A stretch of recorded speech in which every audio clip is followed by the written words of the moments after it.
Ah, the rat!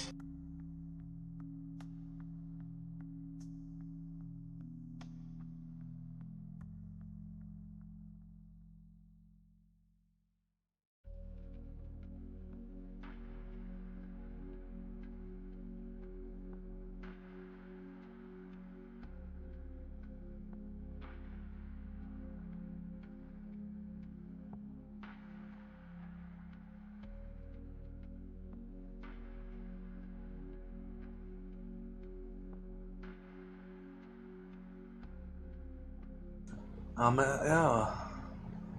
And thank you, Blake, for the streak. I do appreciate it. And welcome me on Ave as well. As well as to Wild, once again. I do thank you all for being here.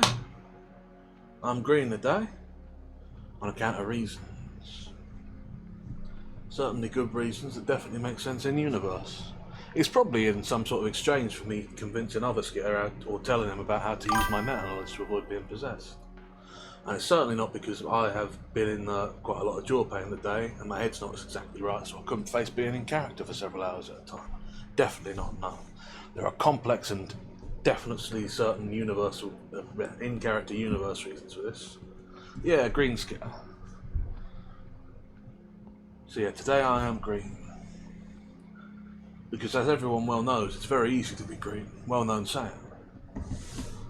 So, we're going to do that today. But yeah, so... so first things first, though, we do have to mark another first on the board for our good friend Wild. Let's see if that's going to cause technical issues today. Oh, doesn't look like it has. Yeah, congratulations on 10 first, Wild. I do so much appreciate it. What are we doing?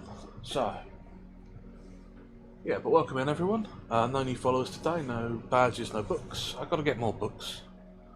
I was looking at the stuff we had to read today and just like staring at it thinking I don't want to read any of this. I have to start converting more of it over.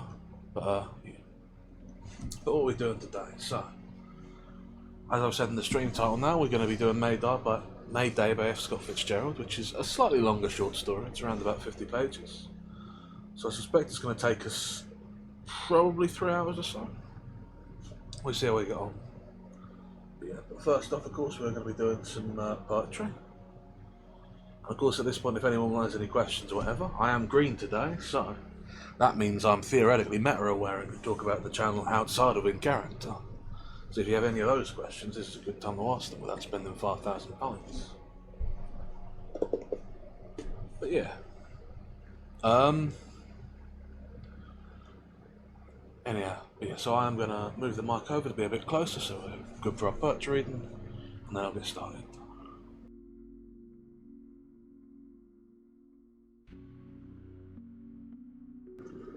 And there we are. So, where we left off with our Tennyson, our next pioneers move eastwards, happy earth. Move eastward, happy earth, and leave your orange sunset waning slow. From fringes of the faded eve, O happy planet, eastward go, till o'er thy dark shoulder glow thy silver sister world and rise, to glass herself in dewy eyes, and watch me from the glen below. Ah, bear me with thee, smoothly borne, deep forward under starry light, and move me to my marriage morn, and round again to happy night. The next section I have here is from the daydream, the revival. A touch, a kiss, the charm was snapped. There rose a noise of striking clock, and feet that ran and doors that clapped, and barking dogs and crowing cock. A fuller light illuminated all, and the breeze through all the garden swept. The sudden hubbub shook the hall, and 60 feet the fountain leapt. The hedge broke in, the banner blew, the butler drank, the steward scrawled. The four shut up, the martin flew, the parrot screamed, the peacock squalled. The maid and page renewed their strife, the palace banged and buzzed and clacked, and all the long-pent stream of life dashed downward in a cataract. And last with these the king awoke, and in his chair himself upreared, and yawned and rubbed his face and spoke, By holy rood, a royal beard, how say you? You have slept, my lords, my beard has grown into my lap.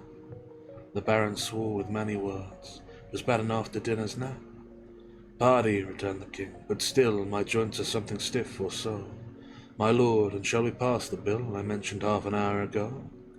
The chancellor, sedate and vain, in courtier's word returned reply, but dallied with his golden chain, and smiling put the question by.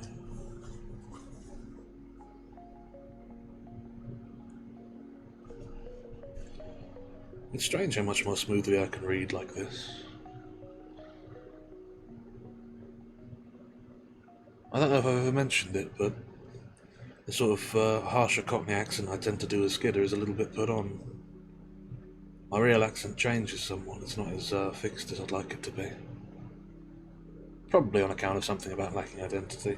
It's an autism thing as well, but I always read anything that I do in that character through that sort of voice.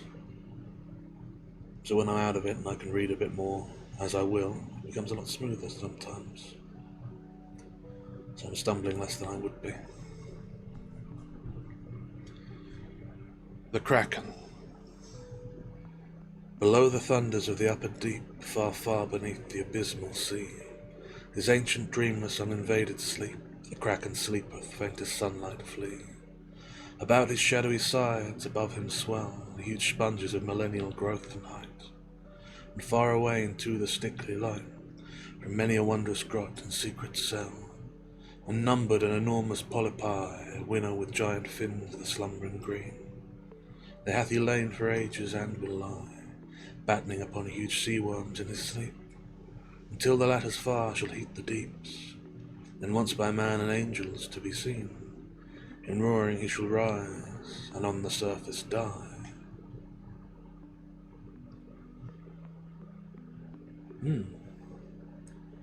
I've never even heard of that. Sounds like a grim prophecy against global warming. The owl. When cats run home and light is come, and dew is cold upon the ground, and the far-off stream is dumb, and the whirring sail goes round, and the whirring sail goes round, alone and warming his 5 wits, the white owl in the belfry sits.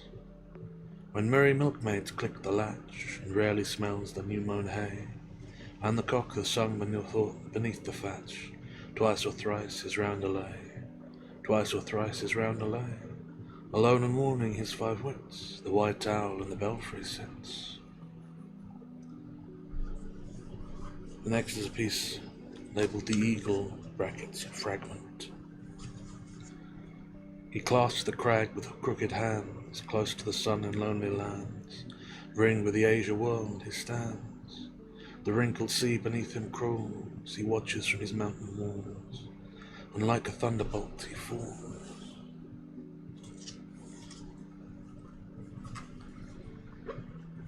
And continuing on our bird poems, the blackbird. O blackbird, sing me something well, while all the neighbours shoot thee round. I keep smooth plats of fruited ground, where thou mayst warble, eat, and dwell. The espaliers and the standard all are thine, the range of lawn and park. The unnettled blackhearts ripe and dark, all thine against the garden wall. Yet though I spared thee all the spring, thy sole delight is sitting still, with that gold dagger of thy bill to fret the summer jenneting. A gold bill, the silver tongue, cold February loved is dry. Plenty grubs the melody that made thee famous once when young. And in the sultry garden squares, now thy flute notes are changed to course, I hear thee not at all or hoarse, as when a hawker hawks his wares. Take warning, he that will not sing, while yon sun prospers in the blue, shall sing for want ere leaves are new, caught in the frozen palms of spring. And another bird poem, The Dying Swan. The plain was grassy, wild and bare, wild, wild and open to the air, which had built up everywhere, an underfoot roof of doleful grey, within a voice that river ran. Adown it floated a dying swan, and loudly did lament. It was the middle of the day. Ever the weary wind went on, and took the reed tops as it went. Some blue peaks in the distance rose, and white against the cold white sky shone out their crining snow, as one willow over the river wept, and shook the wave as wind did sigh. Above in the wind was the swallow, chasing itself as its own wild will, and farther the marish green and still the tangled watercourses slept, shot over with purple and green and yellow. The wild swan's death hymn took the song of the waste places with joy, hidden in sorrow. At first to the ear the warble was low and full and clear, and floating about the under sky, prevailing in weakness, the coronach stole, sometimes afar and sometimes anear. But anon her awful jubilant voice, with music strange and manifold, flowed forth a carol, free and bold, as when a mighty people rejoice with shawms and with cymbals and harps of gold, and the tumult of their acclaim is rolled throughout the open gates of the city afar to the shepherd who watched the evening star. And the creeping mosses and clamouring meads, and the willow branches hoar and dank, and the wavy swell of the soughing reeds, and the wave-worn horns of the echoing bank, and the silvery marish flowers that throng the desolate creeks and pools among, were flooded over with eddying song.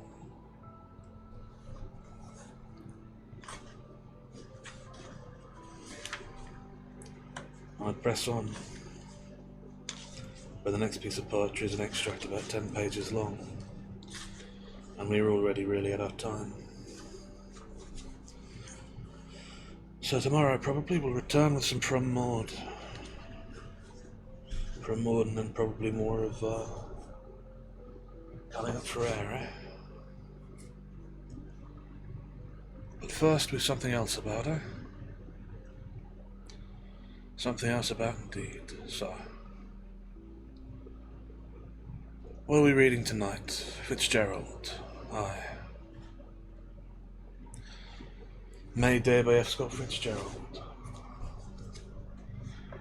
A slightly longer one of his short stories, and the last of his actual short stories we have left. The other two here unread being a pair of short novels. So, what will we do today then, eh? May Day, but before we start, I forget myself. Let me change the microphone back.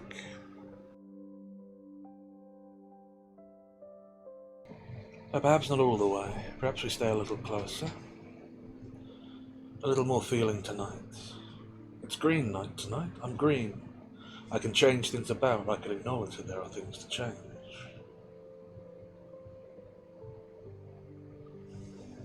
But there are still things that should stay the same. So first, I remind you that this is a good time if you want to fulfill any of the little redeems with channel points. It's a good moment to do so. I'm trying to remember to remind people of it. What else is there to say? Let's have a drink of water. I've got to be better about that. It's good for my throat. The Strovia, all of your helms. And I resist the urge to turn on the little number that tells me how many people are there. Because it shouldn't matter, even though it does. So, what are we doing? As always, if at any point while I'm reading this you should miss something, either because I've stumbled over the word, because there's been a technical issue, or because you've been distracted by something in your real life, and drawn away as we are all drawn away at times to things, let me know, and I'm happy to go back over it. If you come in a bit late, though you won't hear me say this now, perhaps in future you will be late and hear it, let me know and I'm happy to try and explain the plot that we have passed over to you. I always want people to be included. It is my fondest wish you should enjoy these stories together. Having said that though, and having done my little patter before things, here's something I haven't told anyone before. My stock introduction here. Without any further ado, if you are sitting comfortably, we will begin. That's something my father used to say to me when he'd read to me when I was a child. A little pattern stretching back into the past. I've never mentioned that, have I? A green day indeed, so. That being the case, let's remember the past and move forward into the future. So without any further ado, if you are sitting comfortably, I will begin. May Day. Prologue. There had been a war fought and won, and the great city of the conquering people was crossed with triumphal arches, and vivid with flown flowers of white, red, and rose. All through the long spring days the returning soldiers marched up the chief highway behind the stump of drums and the joyous resonant wind of the brasses, while merchants and clerks left their bickering and figurings and crowding to the windows, turned their white-bunched faces gravely upon the passing battalions. Never had there been such splendour in the great city, for the victorious war had brought plenty in its train, and the merchants had flocked thither from the south and west with their households, to taste of all the luscious feasts and witness the lavish entertainments prepared, and to buy for their women furs against the next winter, and bags of golden mesh, and vari-coloured slippers of silk and silver and rose satin and cloth of gold. So gaily and noisily were the peace and prosperity impeding, hymned by the scribes and poets of the conquering people, that More and more splendours had gathered from the provinces to drink the wines of excitement, and faster did the merchants dispose of their trinkets and slippers, until they sent up a mighty cry for more trinkets and more slippers, in order they might give in barter what was demanded of them. Some even of them flung up their hands helplessly, shouting, "Alas, I have no more slippers, and alas, I have no more trinkets. May heaven help me, for I know not what I shall do."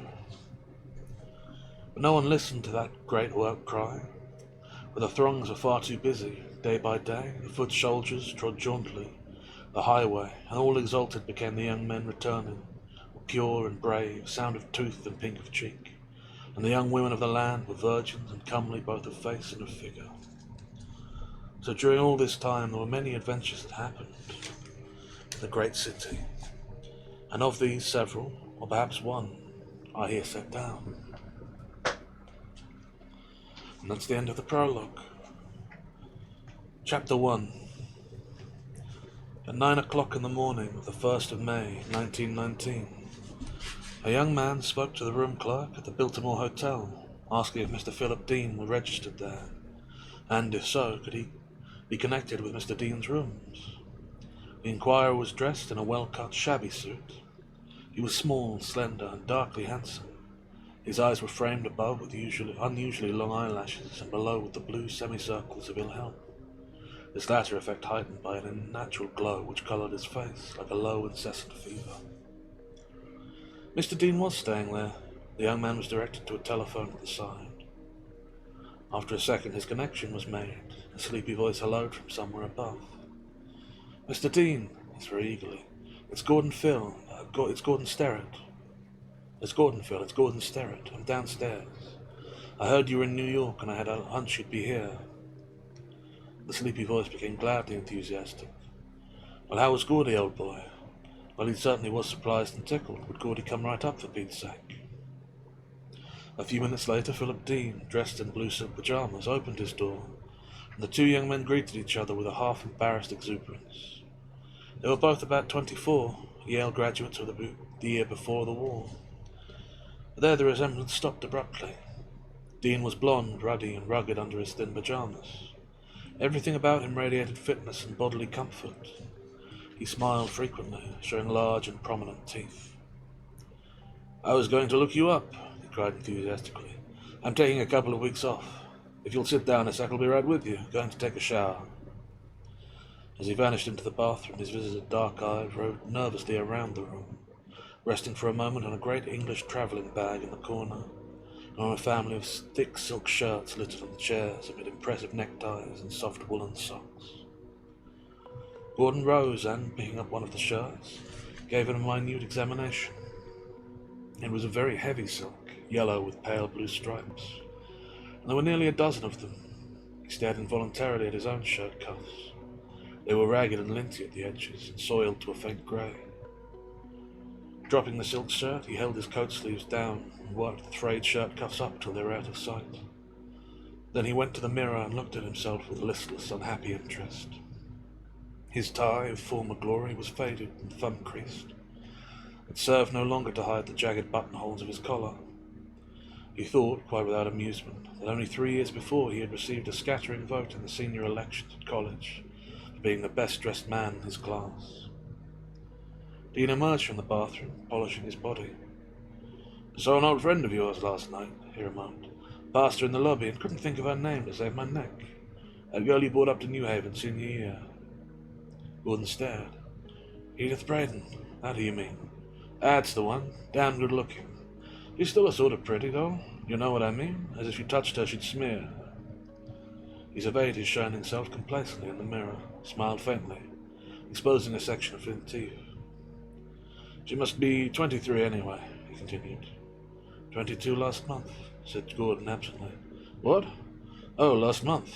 Well, I imagine she's down for the Gamma Psi dance. Did you know we're having a Yale Gamma Psi dance tonight at Delmonico's? You'd better come up, Gordy. Half of New Haven will probably be there. I can get you an invitation." Draping himself reluctantly in fresh underwear, Dean lit a cigarette and sat down by the open window, inspecting his calves and knees under the morning sunshine, which poured into the room. "Sit down, Gordy," he suggested. And tell me all about what you've been doing and why you're doing now and everything. Gordon collapsed unexpectedly upon the bed, lay there inert and spiritless. His mouth, which habitually dropped a little open when his face was in repose, became suddenly helpless and pathetic. "What's the matter?" asked Dean quickly. "Oh, God. What's the matter? Every goddamn thing in the world," he said miserably. "I'm absolutely gone to pieces, Phil. I'm all in." "Huh?" "I'm all in." His voice was shaking. Dean scrutinized him more closely with appraising blue eyes. "You certainly look all shot." "I am.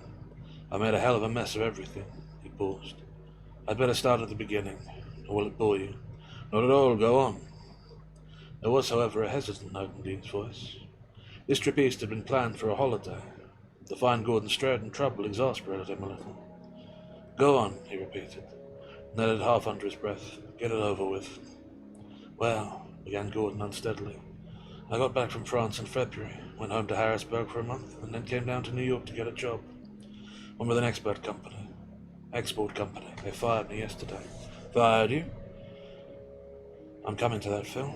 I want to tell you frankly. You're about the only man I can turn to in a matter like this. You don't mind if I just tell you frankly, will you, Phil?" Dean stiffened a bit more. The patsy was bestowing on his knees grew perfunctory. He felt vaguely that he was being unfairly saddled with responsibility. He was not even sure he wanted to be told, but never surprised at finding Gordon stare at in mild difficulty. There was something in this present misery that repelled him and hardened him, even though it excited his curiosity. "Go on." "It's a girl." Dean resolved that nothing was going to spoil his trip. If Gordon was going to be depressing, then he'd have to see less of Gordon. "Her name is Jewel Hudson," went on the distressed voice from the bed.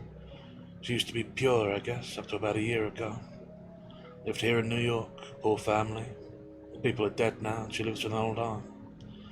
You see, it was just about the time I met her that everybody began to come back from France in droves.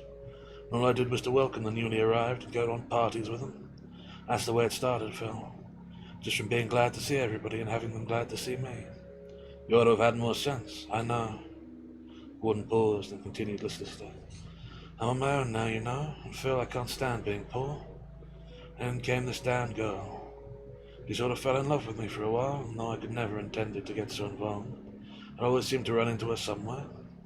You can imagine the sort of work I was doing for those exporting people, of course. I always intended to draw in it, do illustrating magazines. There's a pile of money in it." "Why didn't you?" "You gotta buckle down if you want to make it good," suggested Dean with cold formalism. "I tried a little, but my stuff's crude. I've got talent, Phil, I can draw, but I just don't know how. I ought to go to art school and I can't afford it. Well, things come to a crisis about a week ago. Just as I was down to about my last dollar, this girl began bothering me. She wants some money, claims she can make trouble for me if she doesn't get it." "Can she?" "I'm afraid she can. That's one reason I lost my job. She kept calling up the office all the time. That was sort of the last straw down there. She's got a letter all written to send my family. Oh, she's got me all right. I've got to have some money for her." There was an awkward pause. Gordon lay very still, his hands clenched at his sides. "I'm all in," continued, voice trembling. "I'm half crazy, Phil. If I hadn't known you were coming east, I think I'd have killed myself. I want you to lend me $300. Dean's hands, which had been patting his bare ankles, were suddenly quiet. The curious uncertainty playing between the two became taut and strained.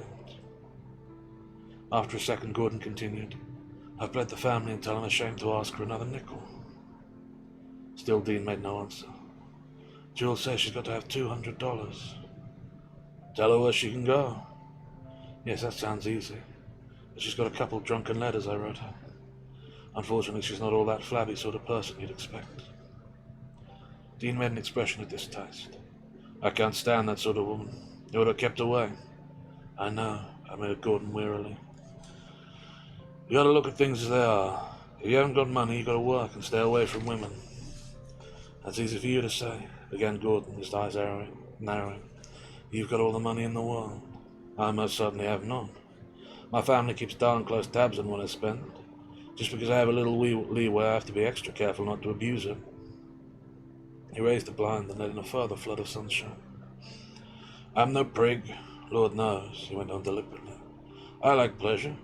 I have a lot of it on vacation like this. But you're in awful shape. I never heard you talk just this way before. You seem to be sort of bankrupt, morally as well as financially. Don't they usually go together? Dean shook his head impatiently. There's a regular aura about you that I don't understand. It's a sort of evil.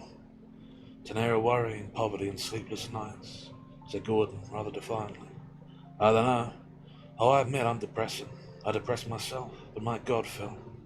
A week's rest and a new suit and some ready money and I'd be like I was, Phil. I can draw like a streak and you know it. But half the time I haven't had the money to buy decent drawing materials, and I can't draw when I'm tired and discouraged and all in.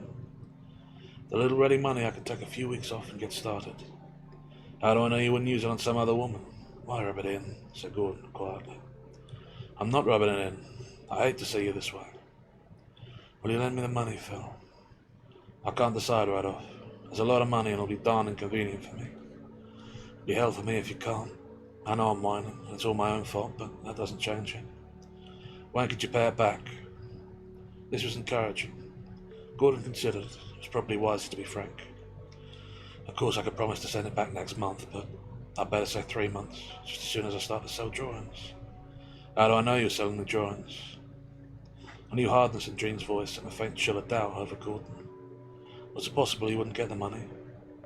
I suppose you had a little confidence in me. I did have. When I see you like this, I begin to wonder. You suppose if I wasn't at the end of my rope, I'd come to you like this? Do you think I'm enjoying it? He broke off and bit his lip, feeling that he had better subdue the rise of anger in his voice. After all, he was a supplicant. You seem to manage it pretty easily, said Dean angrily. You put me in the position where if I don't lend it to you, I'm a sucker. Oh, yes, you do. Let me tell you, it's no easy thing for me to get hold of $300. My income isn't so big, but that a slice like that won't play the deuce with it. He left his chair and began to dress, choosing his clothes carefully. Gordon stretched out his arms and clenched the edges of the bed, fighting back a desire to cry out. His head was splitting and whirring, his mouth was dry and bitter, and he could feel the fever in his blood resolving itself into an innumerable regular count, like a slow dripping from a roof. Dean tied his tie precisely, brushed his eyebrows, and removed a piece of tobacco from his teeth with solemnity. Next he filled his cigarette case, tossed the empty box thoughtfully into the wastebasket, and settled the case next to his vest pocket. Have breakfast? He demanded. No, I don't eat it anymore. Well, we'll go out and we'll have some. We'll decide about the money later. I'm sick of the subject. Came east to have a good time. Let's go over to the Yale Club. He continued moodily. Then added with an implied reproof. You've given up your job. You've got nothing else to do. I'd have a lot to do if I had a little money, said Gordon pointedly. For heaven's sake, drop the subject for a while. No point in glooming on my whole trip. Here's some money. He took a $5 bill from his wallet and tossed it over to Gordon, who folded it carefully and put it in his pocket. There was an added spot of colour in his cheeks, an added glow that was not fever. For an instant before they turned to go, their eyes met, and in an instant each found something that made him lower his own glance quickly. For in that instant, they quite suddenly and definitely hated each other. That's the end of chapter 2, or chapter 1, sorry. Money in the war, and friends becoming enemies. Tale as old as time. I swallow water and we'll press on.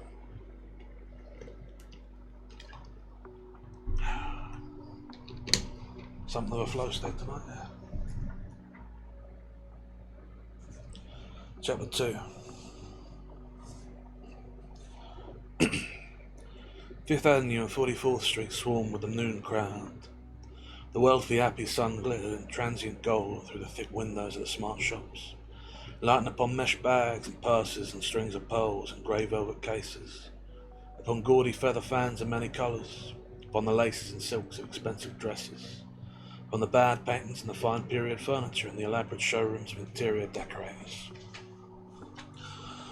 Working girls in pairs and groups and swarms loitered by the windows, choosing their future boudoirs from some resplendent display which included even a man's silk pyjamas laid domestically across the bed. They stood in front of the jewellery stores and picked out their engagement rings and their wedding rings and their platinum wristwatches, then drifted on to inspect the feather fans and opera cloaks, meanwhile digesting the sandwiches and sundaes they had eaten for lunch. All through the crowd were men in uniform, sailors from the great fleet anchored in the Hudson, soldiers with divisional insignias from Massachusetts to California, wanting fearfully to be noticed and finding the great city thoroughly fed up with soldiers, unless they were nicely massed in pretty formations and uncomfortably under the weight of pack and rifle. Through this medley, Dean and Gordon wandered, the former interested, made alert by the display of humanity at its trophiest and gaudiest, the latter reminded of how often he had been one of the crowds, tired, casually fed, overworked and dissipated. To Dean the struggle was significant, young, cheerful. To Gordon it was dismal, meaningless, endless. In the Yale Club they met a group of their former classmates who greeted the visiting Dean vociferously. Sitting in a semicircle of lounges and great chairs, they had a highball all around. Gordon found the conversation tiresome and interminable. They lunched together en masse, warm with liquor as the afternoon began. They were all going to the Gamma Psi dance that night. It promised to be the best party since the war. "Edith Braden's coming," said someone to Gordon. "Didn't she used to be an old flame of yours? Aren't you both from Harrisburg?" "Yes," he tried to change the subject. "I see her brother occasionally. He's a sort of socialist nut. Runs a paper or something here in New York." "Not like his gay sister, eh?" continued his eager informant. "Well, she's coming tonight with a junior named Peter Himmel." Gordon was to meet Jewel Hudson at 8 o'clock. He'd promised to have some money for her. Several times he glanced nervously at his wristwatch. Before, to his relief, Dean rose and announced that he was going over to Rither Brothers to buy some collars and ties. As they left the club, another of the party joined them, to Gordon's great dismay. Dean was in a jovial mood now, happy, expectant of the evening's party, vaguely hilarious. Over in Rivers, he chose a dozen neckties, selecting each one after long consultations with the other man. Do you think the narrow ties were coming back? Wasn't it a shame that Rivers couldn't get any more Welsh Margotson collars? There never was a collar like the Covington. Gordon was in something of a panic. He wanted the money immediately, and now inspired also with a vague idea of attending the Gamma Psi dance. He wanted to see Edith, whom he hadn't met since one romantic night at the Harrisburg Country Club, just before he went to France. The affair had died, drowned in the turmoil of the war and quite forgotten in the arabesques of the 3 months. But a picture of her, poignant, debonair, immersed in her own inconsequential chatter, recurred to him unexpectedly and brought 100 memories with it. It was Edith's face that he had cherished all through college, with a sort of detached yet affectionate admiration. He had loved to draw her. Around his room had been a dozen sketches of her, playing golf, swimming. He could draw her pert, her resting profile with his eyes shut. They left Rivers at 5:30 and paused for a moment on the sidewalk. "Well," said Dean genially, "I'm all set now. I think I'll go back to the hotel and get a shave, haircut and massage." "Good enough," said the other man. "Think I'll join you." Gordon wondered if he was beaten after all. With difficulty he restrained himself from turning to the man and snarling out, "Go on your way, damn you." In despair he suspected that perhaps Dean had spoken to him, was keeping him along in order to avoid dispute about the money. They went into the Biltmore, a Biltmore alive with girls, mostly from the west and south, the stellar debutantes of many cities gathered for the dance of famous fraternity of a famous university. But to Gordon they were faces in a dream. He gathered together his forces for his last appeal, was about to come out with what he knew not what, when Dean suddenly excused himself to the other man and, taking Gordon's arm, led him aside. "Gordy," he said quickly, "I've thought the whole thing over carefully, and I've decided that I can't lend you that money. I'd like to oblige you, but I don't feel I ought to. It'd put a crimp in me for the month." Gordon watched him dully, wondered why he had never before noticed how much those upper teeth projected. "I'm mighty sorry, Gordon," continued Dean. "That's the way it is." He took out his wallet and deliberately counted out $75 in bills. "Here," he said, holding them out. "Here's 75. That makes 80 altogether. That's all the actual cash I have with me, besides what I'll actually spend on the trip." Gordon raised his clenched hand automatically, opened it as though it were a tongue he was holding, and clenched it again on the money. "I'll see you at the dance," continued Dean. "I've got to let along to the barber's shop." "So long," said Gordon in a strained and husky voice. "So long." Dean began to smile, but seemed to change his mind. He nodded briskly and disappeared. But Gordon stood there, his handsome face awry with distress, the roll of bills clenched tightly in his hand. Then blindly, by sudden tears, he stumbled clumsily down the Biltmore steps. That's the end of chapter 2.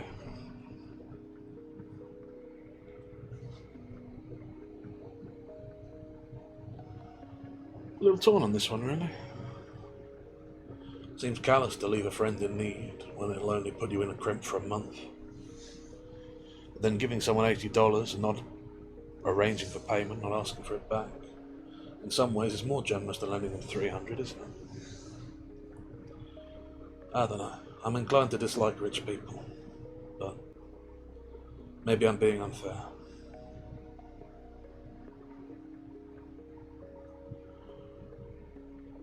I swallow water again. Gotta watch out for that throat.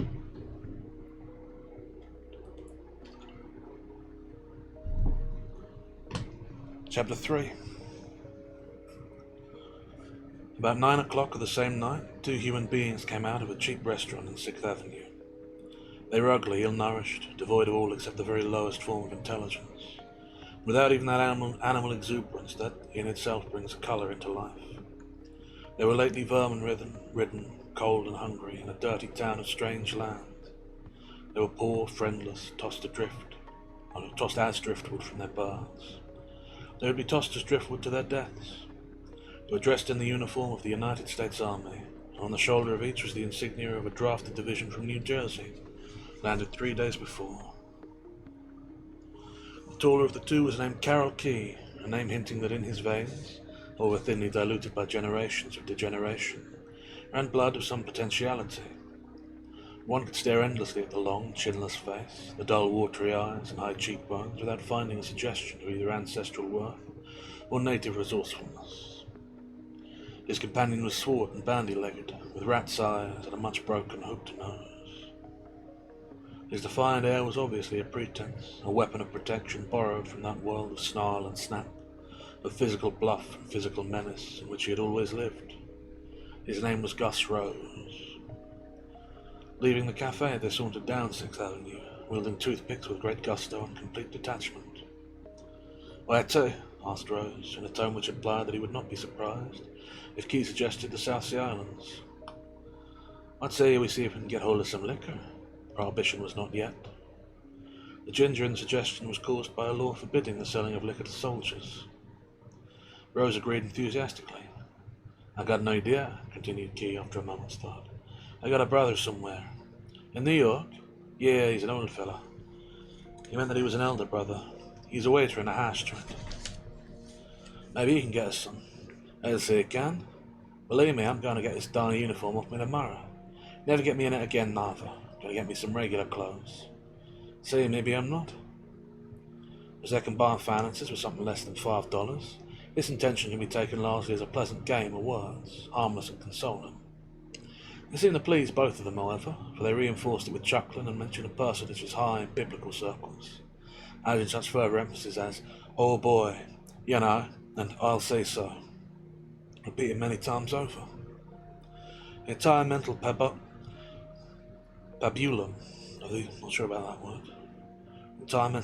of these two men consisted of an offended nasal comment extending through the years upon the institution, army business or poorhouse, which kept them alive and towards their immediate superior in that institution. Until that very morning, the institution had been the government, and the immediate superiors had been the captain. From these two they had glided out, and were now in a vaguely uncomfortable state. "Naska, welcome in. I'm green today, for various reasons." You come in about a fifth of the way into, maybe a little more, maybe a quarter, into May Day by Scott Fitzgerald. We have followed 2 young men, both 24, one of whom is down on his luck and came to the other who is visiting New York for money. He was asking for $300, and after a day of wandering about, his friend declined to give him the $300, did give him $80, didn't ask for it back, but it sort of left him stiff because a girl is after $200 and has blackmail on the unfortunate man, and he needs $100 on top of that to sort of restart his life. So that's where we're at. We're now following 2 sort of which are sailors fresh back from the First World War, who are of a lower class distinct sort of attitude and are on the way to try and find some liquor. That's about all we know. You're welcome, and I do appreciate your stopping by. And if you have any questions for Green Skitter, now's the time to ask them. And these two they had glided out and were now in the vaguely uncomfortable state before they should adopt their next bondage. They were uncertain, resentful, and somewhat ill at ease. This they hid by pretending an elaborate relief at being out of the army, and by assuring each other that military discipline should never again rule their stubborn, liberty-loving wills. But as a matter of fact, they would have felt more at home in a prison than in this newfound and unquestionable freedom. Suddenly Key increased his gait. Rose, looking up and following his glance, discovered a crowd that was collecting 50 yards down the street. Key chuckled and began to run in the direction of the crowd. Rose thereupon also chuckled, and his short, bandy legs twinkled beside the long, awkward strides of his companion.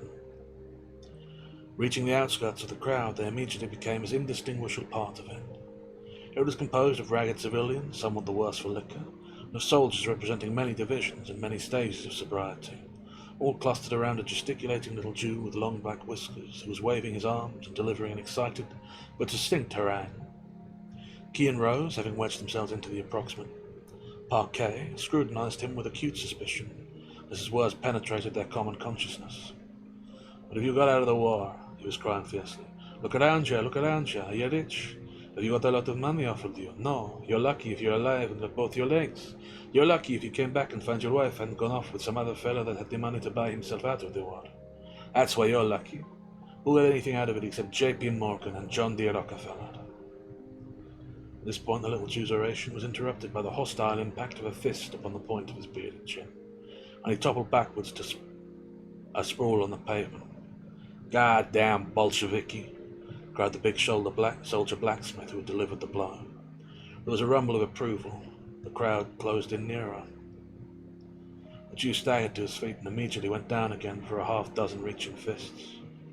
This time he stayed down, breathing heavily, blood oozing from his lips where it was cut within and without.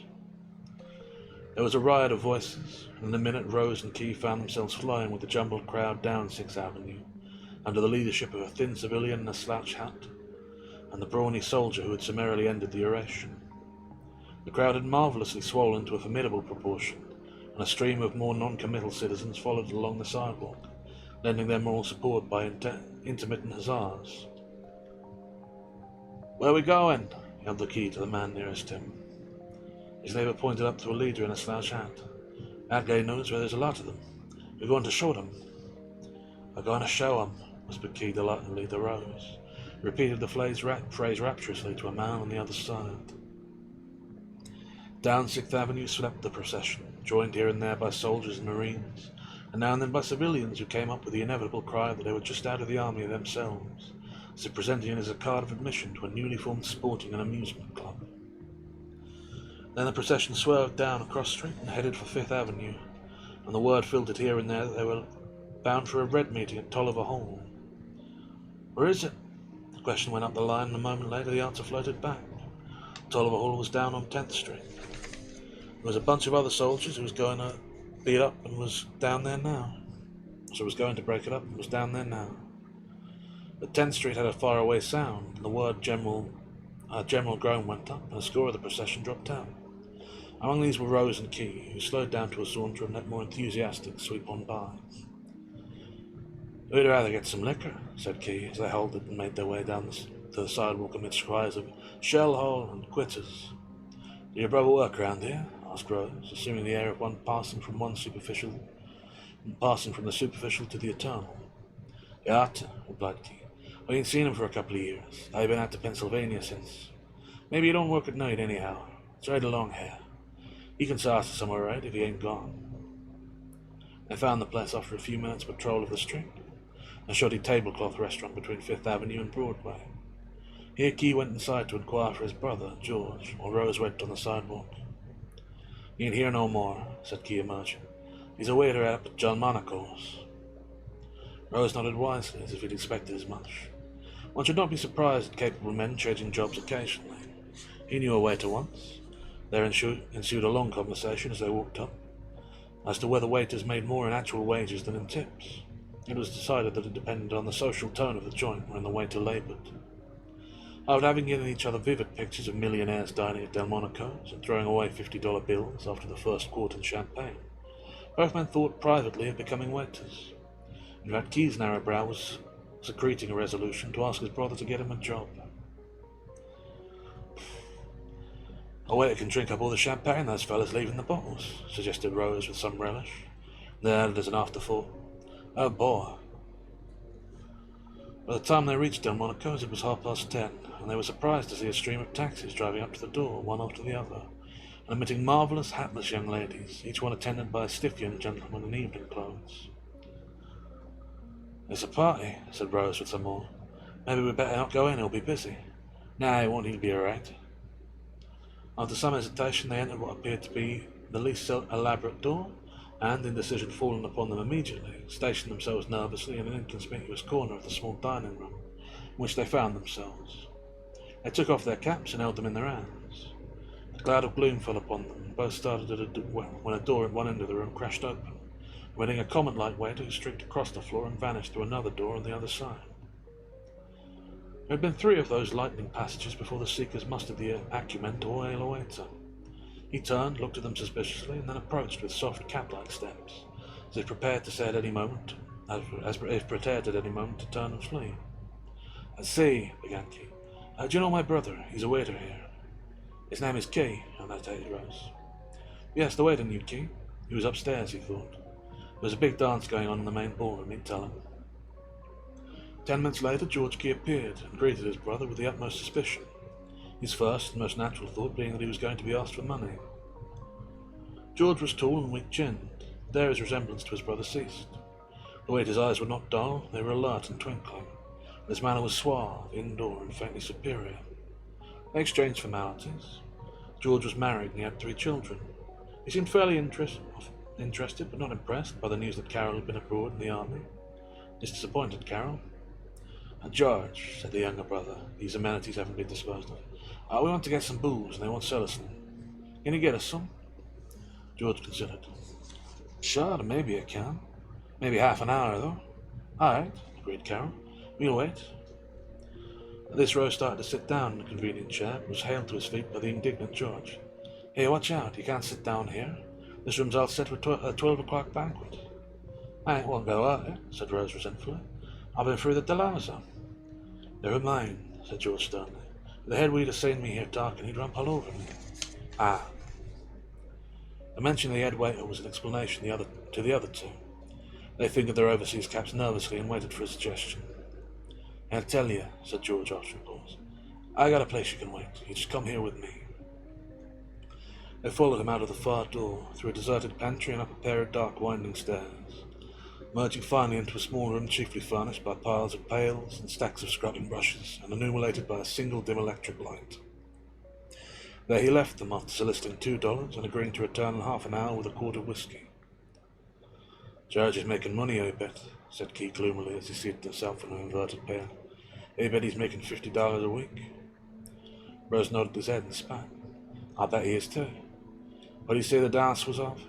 "A lot of college fellas. Yale College." They both nodded solemnly at each other. "Wonder where the crowd soldiers is now." "I dunno. I know it's too damn long to walk for me." "Me too. You can't catch me walking that far." 10 minutes later, restlessness seized him. "I'm going to see what's out there," said Rose, stepping cautiously towards the other door. It was a swinging door of green baize, and he pushed it open a cautious inch.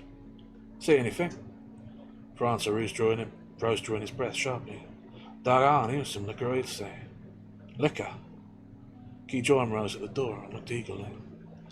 I'll tell the world that's liquor," he said after a moment of concentrated gazing. It was a room about twice as large as the one they were in, and in it was prepared a raging feast of spirits. There were long walls of alternating bottles set along 2 white-covered tables. Whiskey, gin, brandy, French and Italian vermouths, and orange juice, not to mention an array of siphons and 2 great empty punch bowls. The room was as yet uninhabited. "It's for this dance that you're staging," whispered Key. "Hear the violins play. Say, boy, I wouldn't mind having a dance."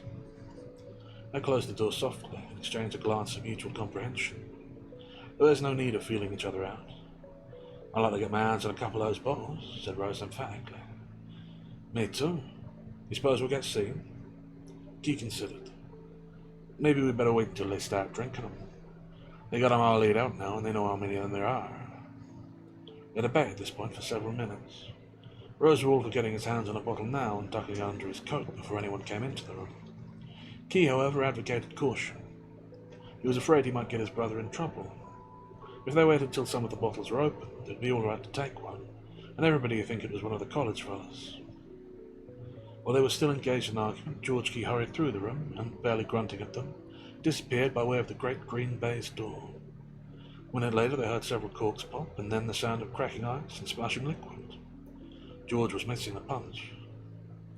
The soldiers exchanged delighted grins. "Ah, boy," whispered Rose. George reappeared.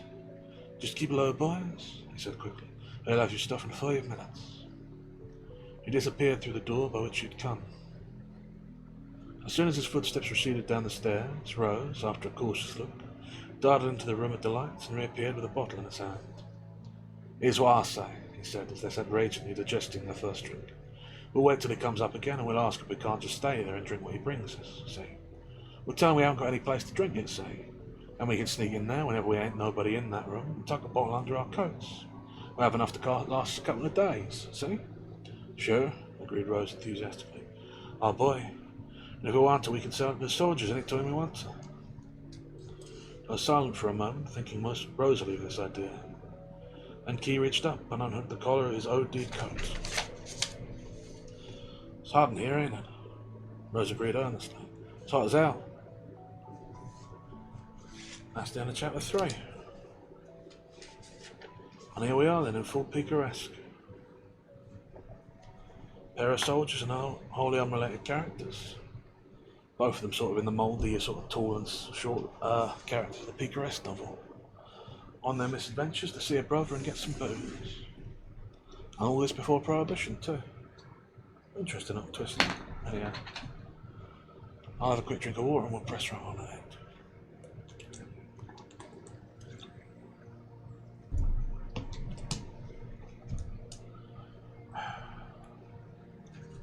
Chapter 4. She was still quite angry when she came out of the dressing room and crossed the intervening parlour of politeness that opened onto the hall.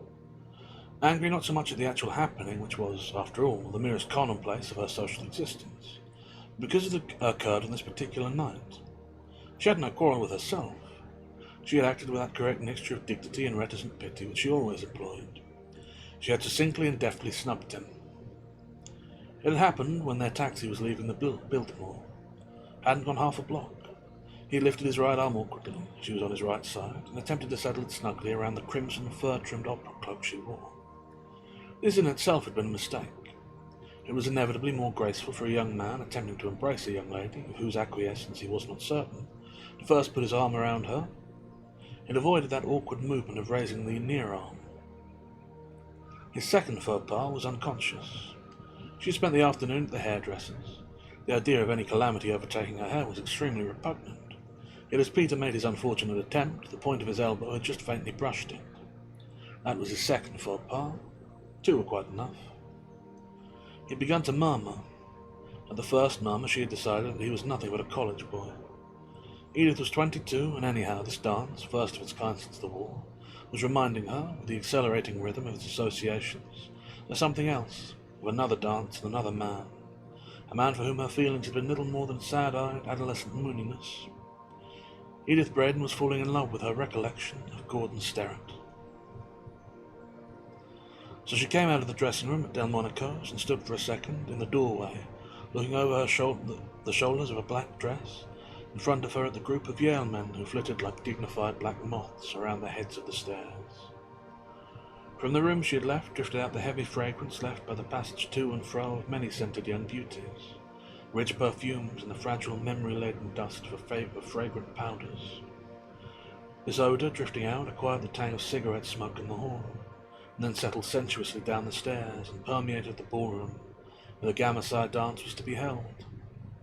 It was an odour she knew well, exciting, stimulating, restlessly sweet, the odour of a fashionable dance. She thought of her own appearance. Her bare arms and shoulders were powdered to a creamy white. She knew they looked very soft and would gleam like milk against the black backs that were to silhouette them tonight. The hairdressing had been a success. A reddish mass of hair was piled and crushed and creased to an arrogant marvel of mobile curls. Her lips were finely made of deep carmine. The irises of her eyes were delicately, breakable blue, like china eyes. She was a complete, infinitely delicate, quite perfect thing of beauty, flowing in an even line from complex coiffure to two small, slim feet. She thought of what she would say tonight at this revel, faintly presaged already by the sounds of high and low laughter, and slippered footstep and movement of couples up and down the stairs. She would talk the language she had talked for many years, her line, made up of the current expressions, bits of journalists and college slang strung together into an intrinsic whole, careless, faintly provocative, delicately sentimental.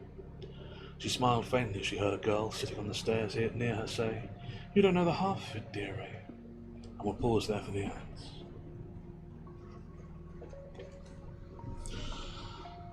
And a swallow of water.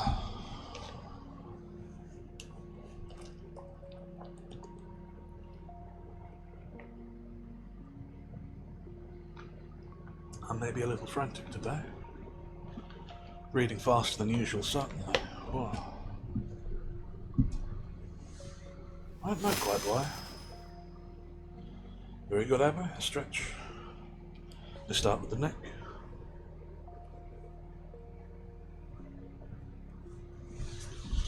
Maybe a little crack, I'm not sure if you had that one. Let me stand and do the back.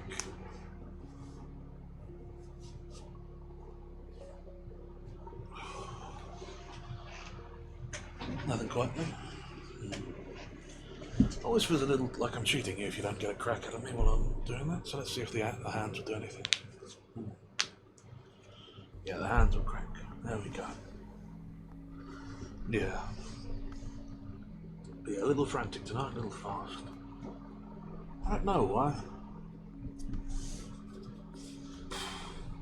I think it's the mood. I mentioned at the start that part of the reason I'm green tonight is I've had jaw pain quite a lot recently, and it's getting me down. You know how it is. The pain wears at you over time. It's never so bad in the moment. I'm taking painkillers for it, but it just brings you into a bit of a down mood. And, I hate to fall into a down. Been depressed before, don't like to be it again, so I try and keep up. A little bit frantic, a little bit manic, you know? Raging against the dying of the light, as it were. Which, who can say? It's funny, really. It's quite fun while you're in it. It's the down moments, the sort of pauses that get you. But what else is there to say then? The story's interesting enough. It's a little bit longer than most of the short stories we've read by Fitzgerald, so it seems to have a lot of moving parts that are coming together interestingly. And it does have some classic picaresque elements. I like a picaresque novel. I really do have to do Don Quixote one of these days. I know Tanner was looking forward to it. He mentioned that he likes that one. I have got it. It's just a long novel, really. But then I was expecting, Coming Up for Air to take longer than it was. We'll probably do that in 3 sittings, so we can probably do it. I don't know, figure it out. I'm all over the place at the minute. I feel wild, feel restless. Wonder if the moon is full tonight. Can't see it from where I sit. Anyhow, let's have another swallow of water while we wait, shall we? You good elves.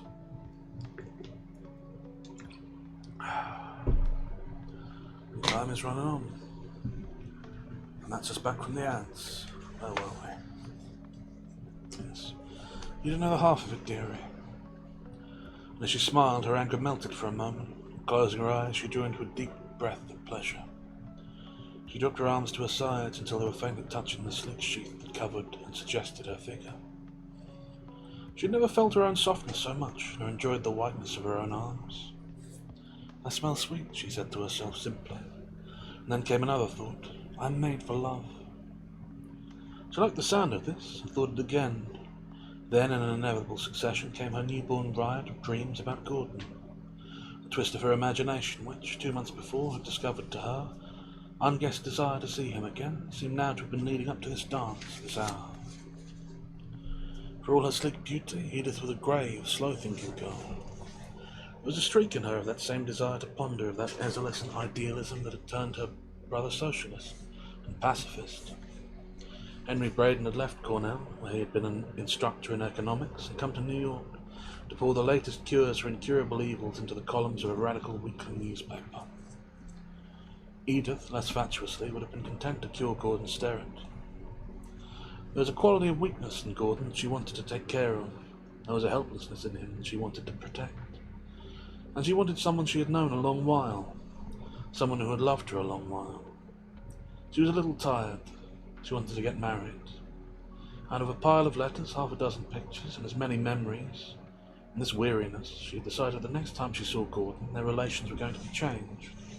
She would say something that would change them. There was this evening. This was her evening. All evenings were her evening. Then her thoughts were interrupted by a solemn undergraduate with hurt look and an air of strained formality, who presented himself before her and bowed unusually low. It was the man she had come with, Peter Himmel. He was tall and humorous, with horn-rimmed glasses and an air of attractive whimsicality. She suddenly rather disliked him, probably because he had not succeeded in kissing her. "Well," she began, "are you still furious at me?" "Not at all." She stepped forward and took his arm. "I'm sorry," she said softly. "I don't know why I snapped out that way. I'm in a bum humor tonight for some strange reason. I'm sorry." "So right," he mumbled. "Don't mention it." He felt disagreeably embarrassed. Was she rubbing in the fact of his late failure? "It was a mistake," she continued, in the same consciously gentle key. "We'll both forget it." For this he hated her.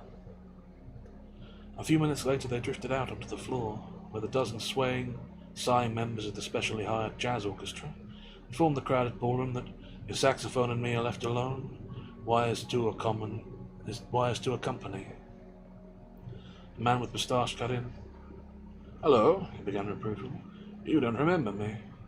"I can't just think of your name," she said lightly, "and I know you so well."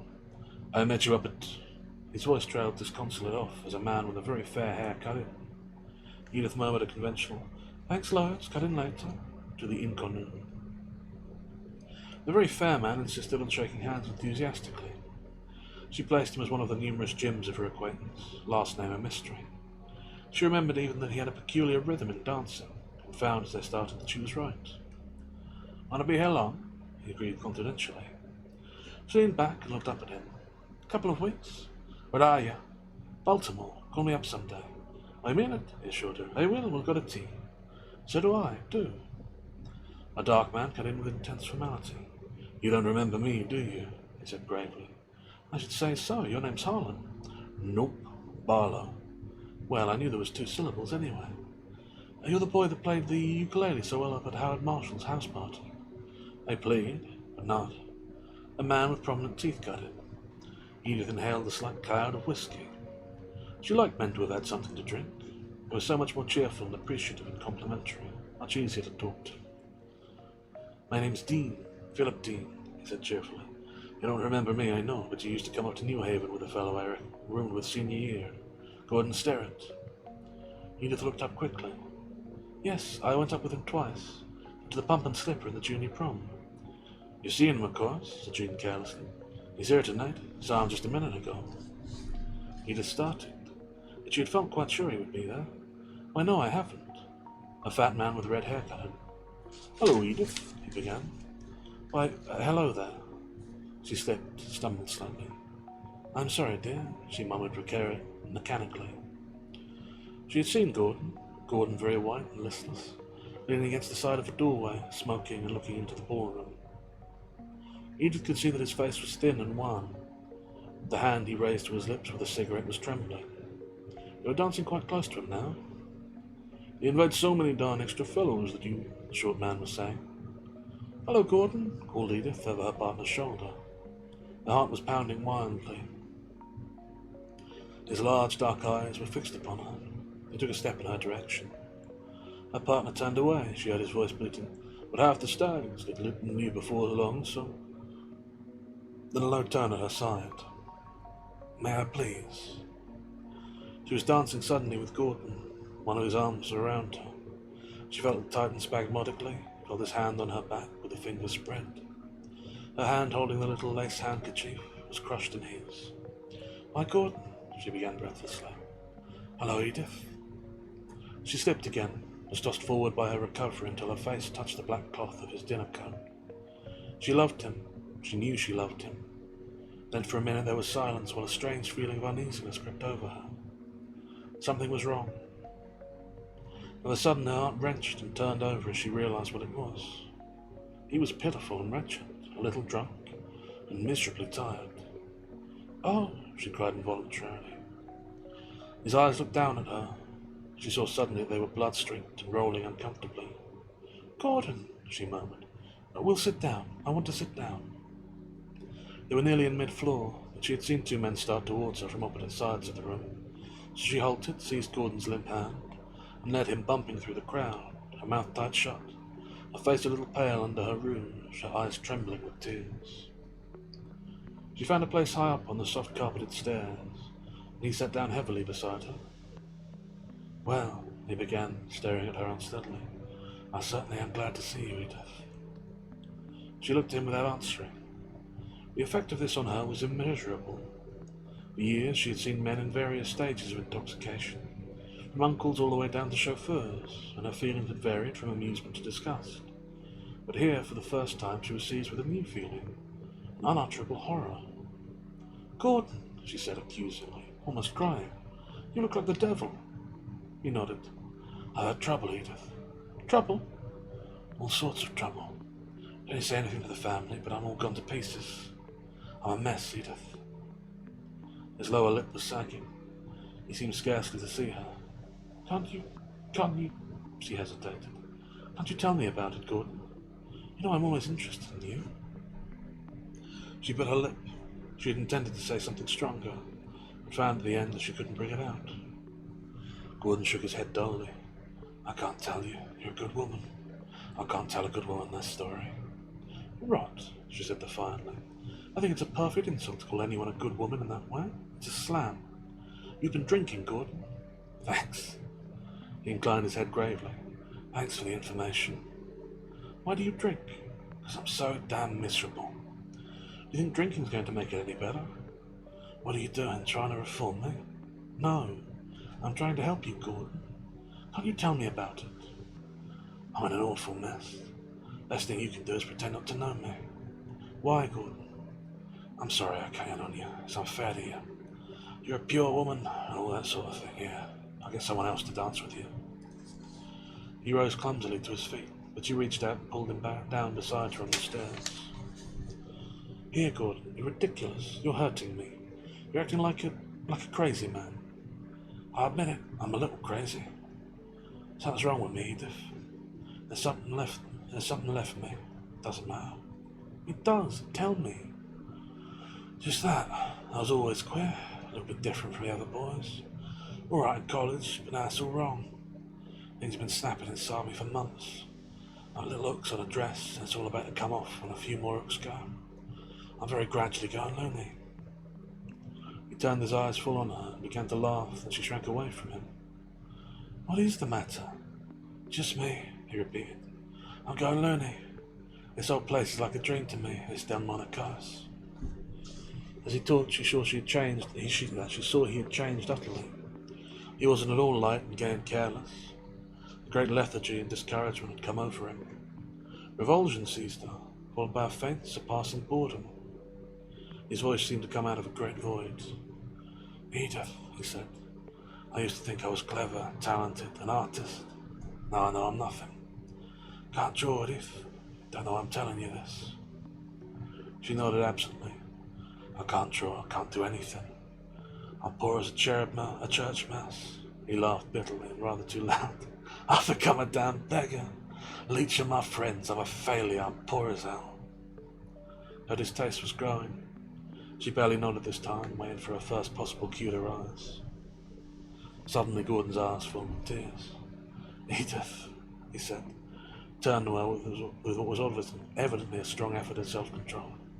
"I can't tell you what it means to me to know there's one person left who's interested in me." He reached out and patted her hand, and involuntarily she drew it away. "It's mighty fine of you," he repeated. "Well," she said, slowly looking her in the eye, "anyone's always glad to see an old friend. And I'm sorry to see you like this, Gordon." There was a pause while they looked at each other. and the momentary eagerness in his eyes wavered. She rose and stood looking at him, his face quite expressionless. "Shall we dance?" she suggested coolly. Love is fragile, she was thinking, but perhaps the pieces are saved, things that hovered on lips, that might have been said, the new love word, the tenderness learned and treasured up for the next lover. That's the end of chapter 4. I have a quick swallow of water and we'll press right on along, I think.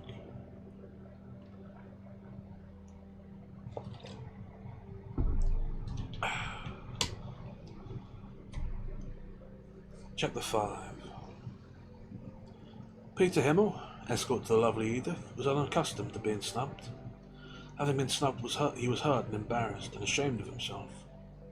For a matter of 2 months he had been on special delivery terms with Edith Brandon, and knowing that the one excuse and explanation of the special delivery letter is its value in sentimental correspondence, he believed himself quite sure of his ground. He searched in vain for any reason why she should have taken this attitude in the matter of a simple kiss. Therefore, when he was cut in on by the man with the moustache, he went out into the hall and, making of a sentence, said it over and over to himself several times. Considerably deleted, this was it. Where, if any girl ever led a man on and then jilted him, she did. She has no kick coming. She has no kick coming if I go out and get beautifully boiled. So he walked through the supper room into a small room adjoining it, which he had located earlier in the evening. It was a room in which there were several large bowls of punch, flanked by many bottles. He took a seat beside the table which held the bottles. In the second highball, boredom, disgust, the monotony of time, the turbidity of events, sank into a vague background before which glittering cobwebs formed. Things became reconciled to themselves, things lay quietly on the shelves. The troubles of the day arranged themselves in trim formation, and his curt wish of dismissal marched off and disappeared. And with the departure of worry came brilliant, permeating symbolism. Edith became a flighty, negligible girl, not to be worried over, rather to be laughed at. She fitted like a figure of his own dream in the surface world forming about him. He became in a measure symbolic, a type of the continent bacchanal, the brilliant dreamer at play. Then the symbolic mood faded, and as he sipped his third highball, his imagination yielded to the warm glow, and he lapsed into a state similar to floating on his back in pleasant water. It was at this point that he noticed a green baize door next to him was open, about 2 inches, and through the aperture a pair of eyes was watching him intently. Murmured Peter calmly. The green door closed, and then opened again, a bare half-inch this time. "Peek-a-boo," muttered Peter. The door remained stationary, and then he became aware of a series of tense intermittent whispers. One guy, "What's he doing?" He said, looking. "You better pay it off, we've got to get another little bottle."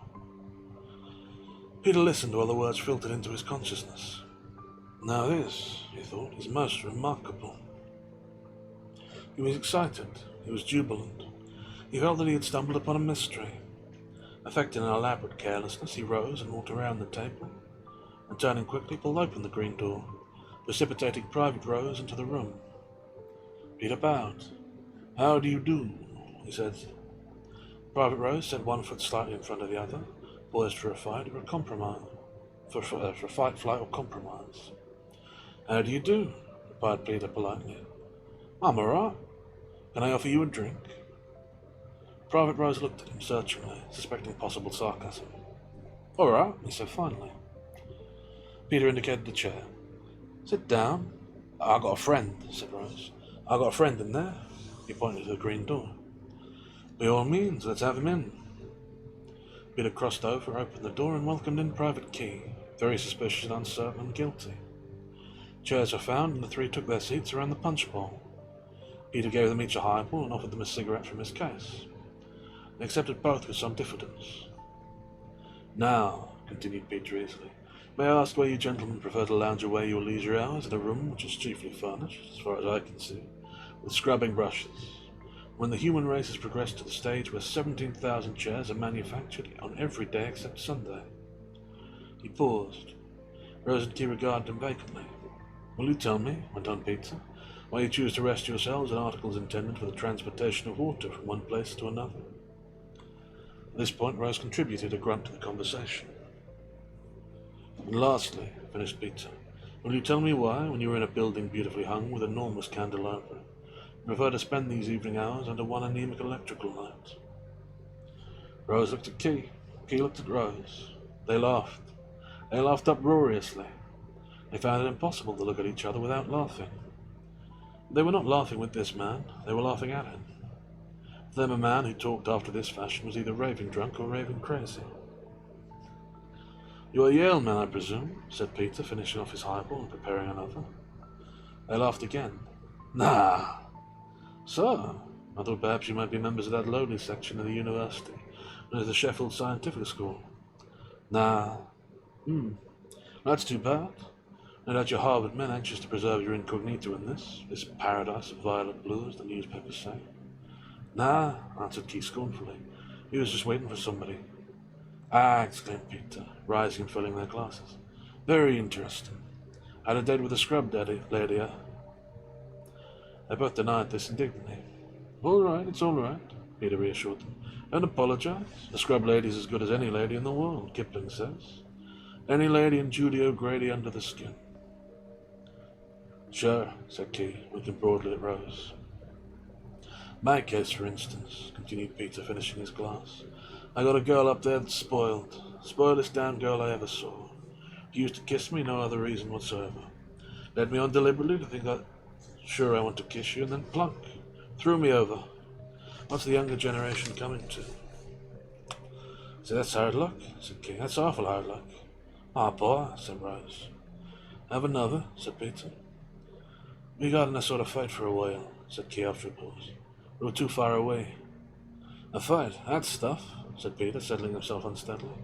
"Fight 'em all. I was in the army. This was a Bolshevik fellow." "That's stuff," exclaimed Peter enthusiastically. "That's what I say. Kill all the Bolsheviki. Exterminate 'em." "We're Americans," said Rose, implying sturdy, defiant patriotism. "Sure," said Peter. "Greatest race in the world. We're all American. Have another." They had another.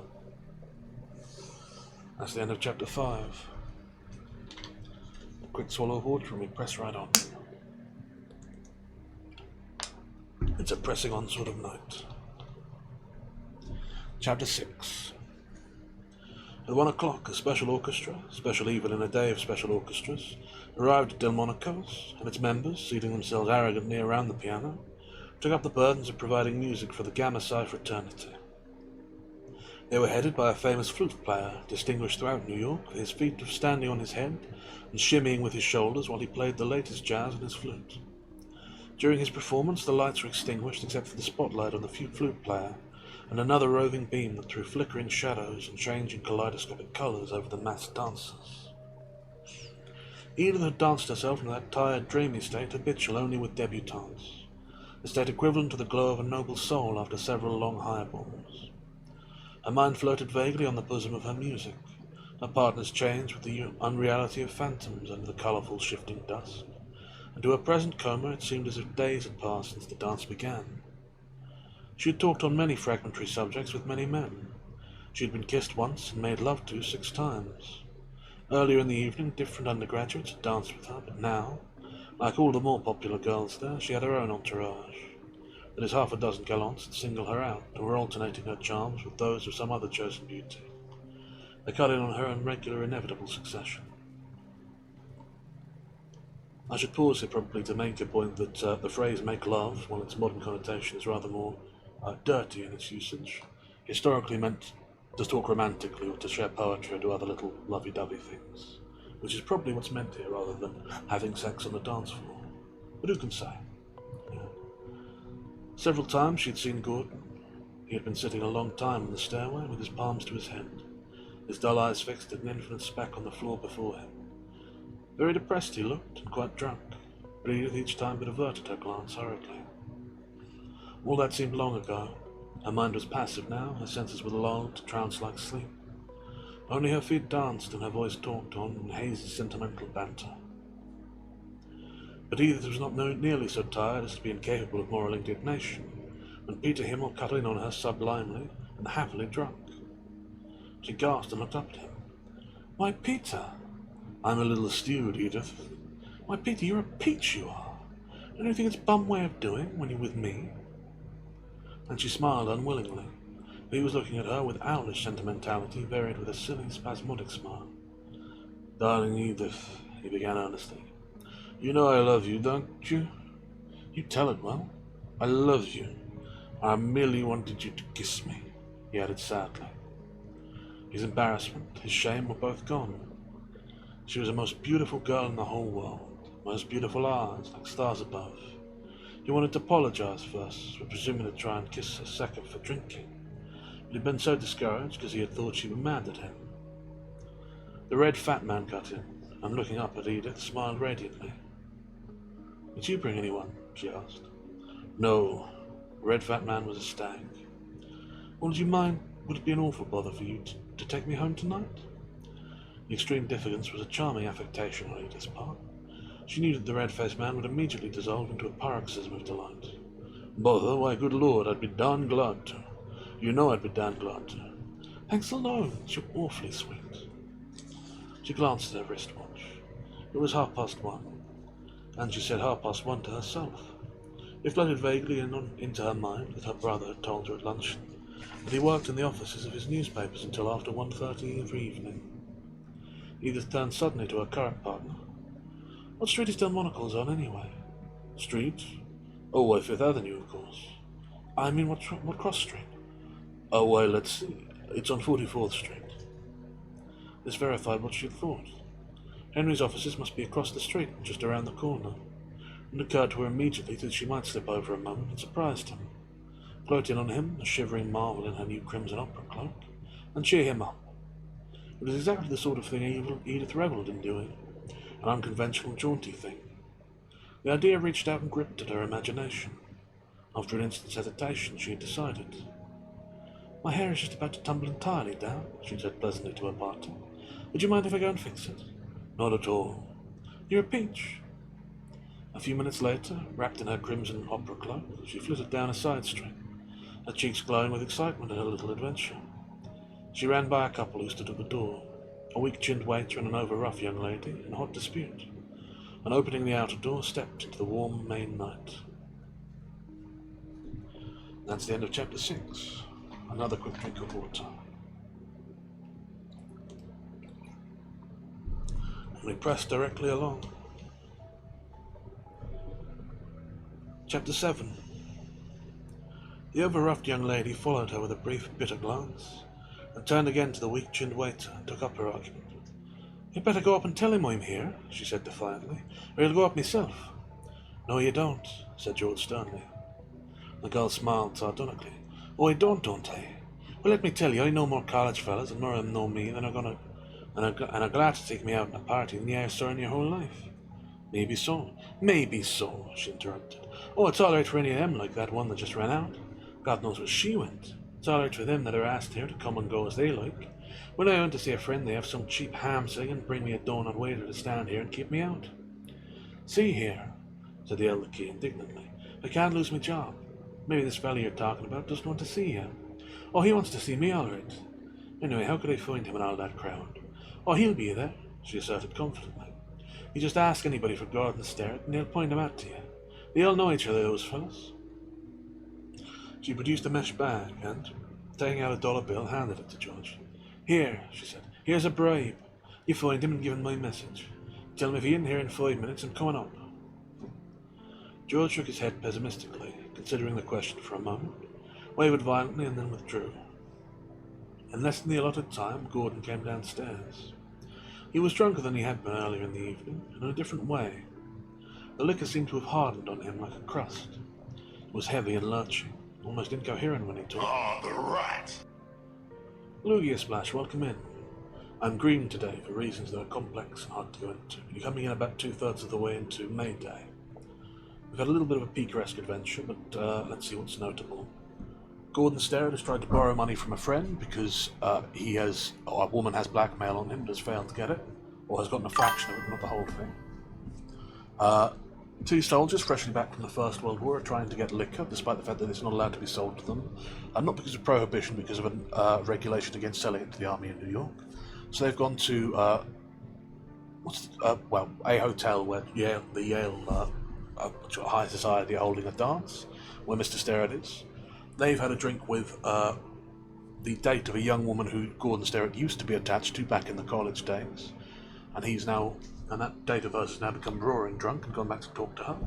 And right now we're standing with the woman who has blackmail over Gordon Sterrett, as she sent up the waiter, who is the brother of one of the two men two ex-soldiers, to fetch him, and he's just come downstairs. But that's where we are. Thank you for stopping in. I do hope you enjoy, and I hope that has caught you up. Let me know if you have any questions as we go along. Yeah. Welcome in. I appreciate your being here.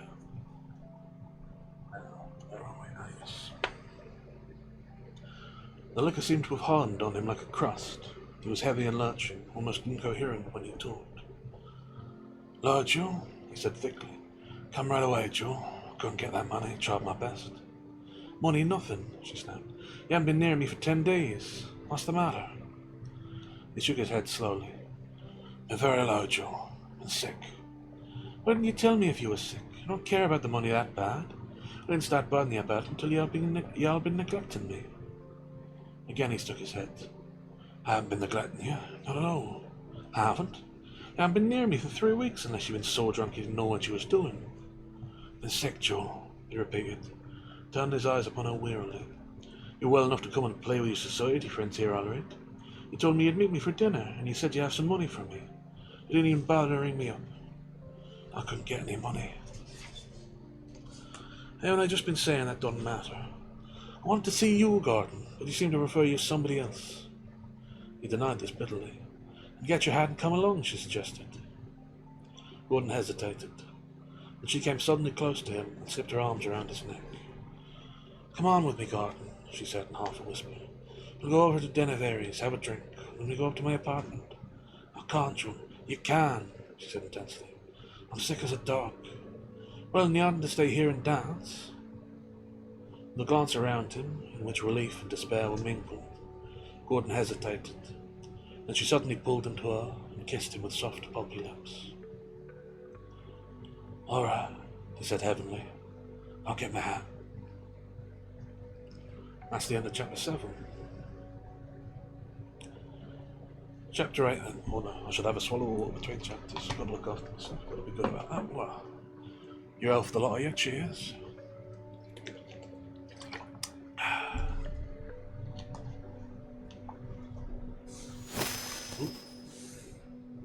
Fair enough then. And a stretch for plague. Right. Through the motions, we do the neck first, so you can hear any pops. Ooh, that was a good one. Guess I needed that. Let me stand and do the back. A little bit of a clip there in the upper spine, which probably didn't get picked up in the mic, but I hope you heard that one. Then that was a bad one, Lord. Anyhow, what are we doing then? So, back to things then. Yeah, thank you for that plague. I did need it. Should better recognising that myself, but I'm not. So, yeah. Chapter 8.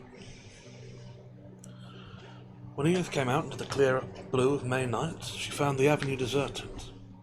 The windows of the big shops were dark. Over their doors were drawn great iron masks, until they were only shadowy tombs of the late day splendour. Glancing down towards 42nd Street, she saw a commingled blur of lights and the all-night restaurants. Over on 6th Avenue, the elevated, a flare of fire roared across the street, and between the glimmering parallels of light at the station, and streaked along into the crisp dark. But at 44th Street it was very quiet. Pulling her cloak close about her, Edith darted across the avenue. She started nervously as a solitary man passed her, and said in a hoarse whisper, "We're bound, kiddo." She was reminded of a night in her childhood when she had walked around the block in her pyjamas, and a dog had howled at her from a mystery big backyard. In a minute she had reached her destination, a two-story, comparatively old building on 44th, in the upper windows of which she thankfully detected a wisp of light. It was bright enough outside for her to make out the sign beside the window, the New York Trumpet. She stepped inside a dark hall and after a second saw the stairs in the corner. And she was in a long low room furnished with many desks, and hung on all sides with filed copies of newspapers. There were only 2 occupants. It who were sitting at different ends of the room, each wearing a green eye shade and writing by a solitary desk light. For a moment she stood uncertainly in the doorway, and then both men turned around simultaneously, and she recognized her brother. "Why, Edith!" He rose quickly and approached her in surprise, removing his eye shade. He was tall, lean and dark, with black piercing eyes under very thick glasses. They were far-away eyes that seemed to be fixed just over the head of the person to whom he was talking. He put his hands on her arms and kissed her cheeks. "What is it?" he repeated in some alarm. "I was at a dance at Delmonico's, Henry," she said excitedly, "and I couldn't resist tearing over to see you. I'm glad you did." His alertness gave way quickly to habitual vagueness. "You wouldn't be out alone at night, though, would you?" The man at the other end of the room had been looking at them curiously, but at Henry's beckoning gesture he approached. He was loosely fat, with little twinkling eyes, and having removed his collar and tie, he gave the impression of a Middle Western farmer on a Sunday afternoon. "This is my sister," said Henry, as she dropped in to see me. "How do you do?" said the fat man, smiling. "My name is Bartholomew. Miss Braden, I knew your brother's forgotten it long ago." Edith laughed politely. "Well," he continued, "not exactly gorgeous quarters we have here, are they?" Edith looked around the room. "They seem very nice," she said. "Where do you keep the bombs?" "The bombs," replied Bartholomew, laughing. "That's pretty good, the bombs. Did you hear her, Henry? She wants to know where we keep the bombs. So that's pretty good." Edith swung herself around onto a vacant desk and sat dangling her feet over the edge. The brother took a seat beside her. "Well," he asked absent-mindedly, "how do you like New York this trip?" "Not bad. I'll be over at the Biltmore with the Heights until Sunday. Can't you come to luncheon tomorrow?" He thought a moment. "I'm especially busy," he objected, "and I hate women in groups." "All right," she agreed, unruffled. "Let you and me have luncheon together." "Very well. I'll call for you at 12. Bartholomew was obviously anxious to return to his desk, but apparently considered that it would be rude to leave without some parting pleasantry. "Well," he began awkwardly. They both turned to him. "Well, we had an exciting term earlier in the evening." The two men exchanged glances. "You should have come earlier," continued Bartholomew, somewhat encouraged. "We had a regular vaudeville." "Did you really?" "A serenade," said Henry. "A lot of soldiers gathered down there in the street and began to yell at the sign." "Why?" she demanded. "Just a crowd," said Henry abstractedly. "All crowds have to howl. Didn't have anybody with much initiative in the lead. They'd probably have forced their way up here and smashed things up." "Yes," said Bartholomew, turning to Edith. "You should have been here." He seemed to consider this sufficient cue for a withdrawal. He returned abruptly and went back to his desk. "Are the soldiers all set against the socialists?" demanded Edith of her brother. "I mean, do they attack you violently and all that?" Henry replaced his eyeshade and yawned. "The human race has come a long way," he said casually, "but most of us are throwbacks. The soldiers don't know what they want, or what they hate, or what they like. They're used to acting in large bodies, and they seem to have made demonstrations. So it happens to be against us. There have been riots all over the city tonight. It's May Day, you see." "Was the disturbance here pretty serious?" "Oh, not a bit," he said scornfully. "About 25 of them stopped in the street about 9 o'clock and began to bellow at the moon." "Oh," she changed the subject. "You're glad to see me, Henry?" "Why, sure." "You don't seem to be." "I am." "I suppose you think I'm a waster, sort of the world's worst butterfly." Henry laughed. "Not at all. Have a good time while you're young. Why, do I seem like the priggish and earnest youth?" "No." She paused. "But somehow I begin thinking about how absolutely different the party I'm on is from all your purposes. It seems sort of incongruous, doesn't it? My being at a party like that, and you over here working for a thing that'll make that sort of party impossible ever anymore, if your ideas work." "I don't think of it that way.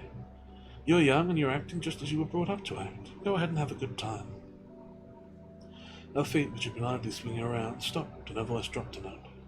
"I wish you'd come back to Harrisburg and have a good time." "You feel sure you're on the right track? You're wearing beautiful stockings," he interrupted. "What on earth are they?" "Oh, they're embroidered," she replied, dancing down. "Aren't they cunning?" She raised her skirts and uncovered slim, silk-sheathed calves. "Or do you disapprove of silk stockings?" He seemed slightly exasperated, and his dark eyes on her piercingly. "Are you trying to make me out as criticizing you in any way, Edith?" "Not at all." She paused. Bartholomew had uttered a grunt. She turned and saw that he had left his desk and was standing at the window. "What is it?" demanded Henry. "People," said Bartholomew, and then in an instant, "Whole jam of them. They're coming from 6th Avenue. People." The fat man pressed his nose to the pane. "Soldiers, by God," he said emphatically. "I had an idea they'd come back." Suddenly the lights were on and the room was full of... Oh no, I'll skip the page, that's alright. An idea they'd come back. Edith jumped to her feet and running over joined Bartholomew at the window. "There's a lot of them," she cried excitedly. "Come here, Henry." Henry readjusted his shade and kept his seat. "And we better turn out the lights," suggested Bartholomew. "No, they'll go away in a minute." "They're not," said Edith, peering from the window. "They're not even thinking of going away. There's more of them coming. Look, there's a whole crowd counting the corner of 6th Avenue. By the yellow glow and the blue shadows of the street lamps, she could see that the sidewalk was crowded with men. They were mostly in uniform, some sober, some enthusiastically drunk, and over the whole sweep an incoherent clamour and shouting.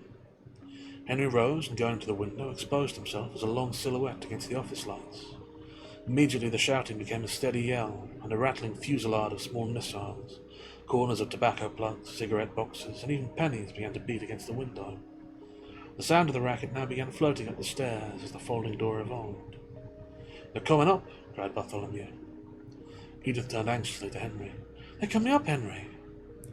From downstairs in the lower hall their cries were now quite audible. "Goddamn socialist! Pro-German party lovers! Second floor front, come on! You'll get them sons!" The next 5 minutes passed as a dream. Edith was conscious that the clamour had burst suddenly upon the three of them like a cloud of rain, that there was a thunder of many feet on the stairs, that Henry had seized her arm and drawn her back towards the rear of the office. Then the door opened and an overflow of men were forced into the room. Not the leaders, but simply those who happened to be in front. "Hello, Bo, I'm late, aren't you? You and your girl, damn you!" She noticed that two very drunken soldiers had been forced to the front, where they wobbled fatuously. One of them was short and dark, the other was tall and weak of chin. Henry stepped forward and raised his hands. "Friends," he said. The clamour faded into a momentary stillness, punctuated with muttering. "Friends," he repeated, his throwaway eyes fixed over the heads of the crowd. "You're injuring no one but yourselves by breaking in here tonight. You look like rich men, you look like Germans. I ask you in all fairness, pipe down. I'll say you do. So who's your lady friend, buddy?" A man in civilian clothes, who had been poring over a table, suddenly held up a newspaper. "Here it is," he said. "They wanted the Germans to win the war." A new overflow from the stairs was shouldered in, and of a sudden the room was full of men, all closing around the pale little group at the back. Edith saw that the tall soldier with the weak chin was still in front. The short dark one had disappeared. She headed slightly backwards, stood close to the open window, through which came a clear breath of cool night air. Then the room was a riot. She realized that the soldiers were surging forward, glimpsed the fat man swinging a chair over his head. Instantly the lights went out. She felt the push of warm bodies under rough cloth, and her ears were full of shouting and trampling and hard breathing. A figure flashed by her out of nowhere, tottered, was edged sideways, and of a sudden disappeared helplessly out through the open window with a frightened, fragmentary cry that died staccato on the bosom of the clamour. With the faint light streaming from that building backing on the area, Edith had a quick impression that it had been the tall soldier with the weak chin. Anger rose astonishingly in her. She swung her arms wildly, edged blindly towards the thickest of the scuffling. She heard grunts, curses, the muffled impact of fists. "Henry!" she called frantically. "Henry!" Then, it was minutes later, she felt suddenly that there were other figures in the room. She heard a voice, deep, bullying, authoritative. She saw yellow rays of light sweeping here and there in the fracas. The cries became more scattered. The scuffling increased and then stopped. Suddenly the lights were on, and the room was full of policemen clubbing left and right. The deep voice boomed out, "Here now, here now, here now." And then, "Quiet down, get out, here now." The room seemed to empty like a washbowl. A policeman, fast grappled in the corner, released his hold of the soldier's antagonist and started him with a shove towards the door. The deep voice continued. Edith perceived now that it came from a bull-necked police captain standing near the door. "Here now, this is no way. One of your own soldiers got shoved out the back window and killed himself." "Henry!" called Edith. "Henry!" She beat wildly with her fists on the back of the man in front of her. She brushed between two others, fought, shrieked, and beat her way to a very pale figure sitting on the floor close to a desk. "Henry!" she cried passionately. "What's the matter? What's the matter? Did they hurt you?" His eyes were shut. He groaned, and then looking up, said disgustedly, "They broke my leg. My God, the fools!" "Here now," called the police captain. "Here now. Here now." That's the end of chapter 8. Have a quick swallow of water.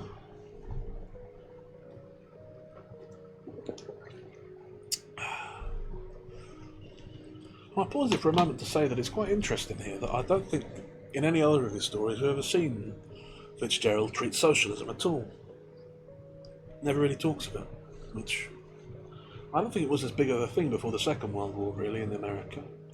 It seems to be a pretty sort of contained fervour, sort of anti-Soviet sentiment coming back from, well, soldiers returning from the First World War. Obviously, most of Fitzgerald's writing is set before the Second. Just an interesting thing to note. There's a change in tone from his usual stuff. Anyhow. Pressing on. Chapter 9. Child's, 59th Street at 8 o'clock of any morning, differs from its sisters by less than the width of their marble tables or the degree of polish in the frying pans. You will see there a crowd of poor people, with sleep in the corner of their eyes, trying to look straight before them at their food so as not to see the other poor people. The Child's, 59th, 4 hours earlier, is quite unlike any Child's restaurant from Portland, Oregon, to Portland, Maine. Within its pale but sanitary walls, one finds a noisy medley of chorus girls, college boys, debutantes, rakes, filles de joie, a not unrepresentative mixture of the gayest of Broadway and even of Fifth Avenue. In the early morning of May the 2nd, it was unusually full. Over the marble-top tables were bent the excited faces of flappers, whose fathers owned individual villages.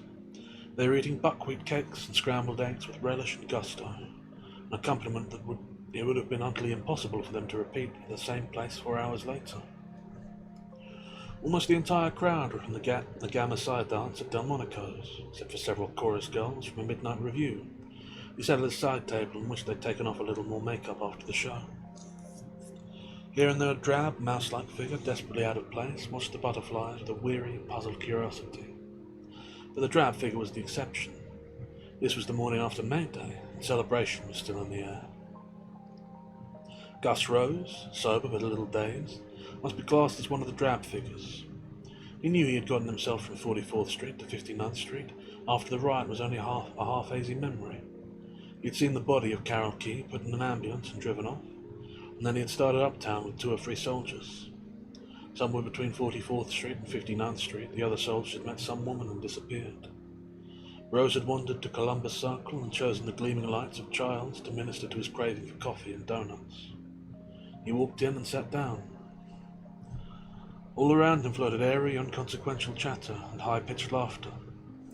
At first he failed to understand, but after a puzzled 5 minutes, he realized that this was the aftermath of some gay party.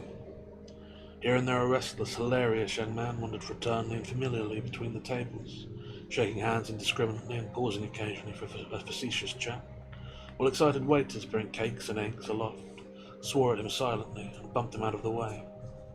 To Rose, seated at the most inconspicuous and least crowded table, the whole scene of colourful circus and beauty and riotous pleasure.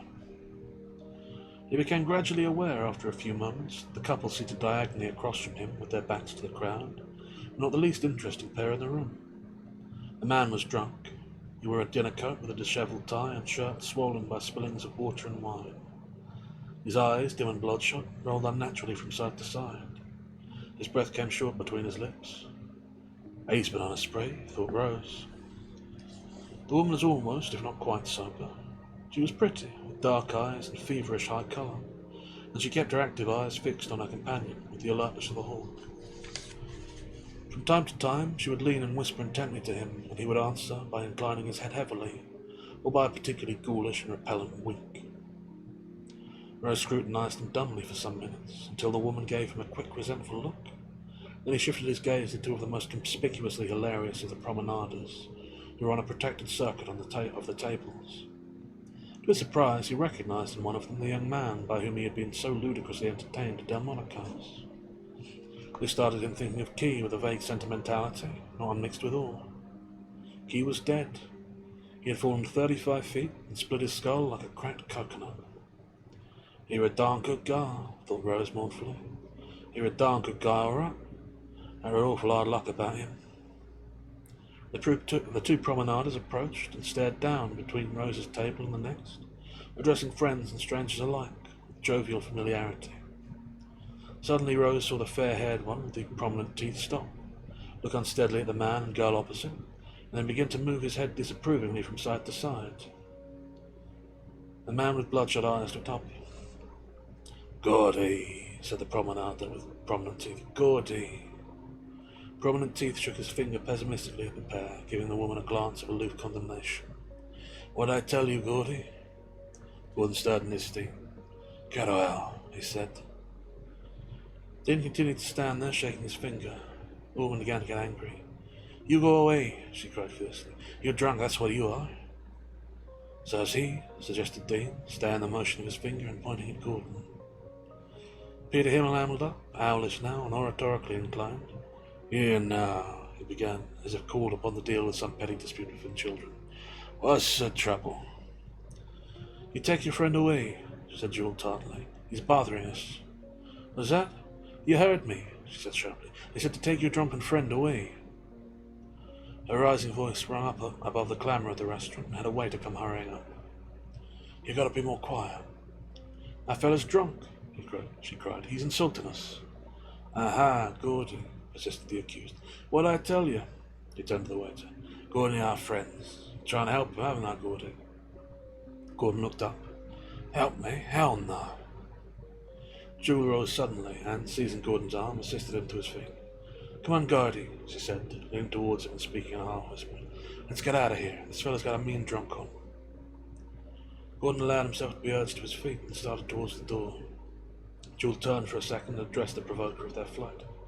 "I know all about you," she said fiercely. "Nice friend you are, I'll say. He told me about you."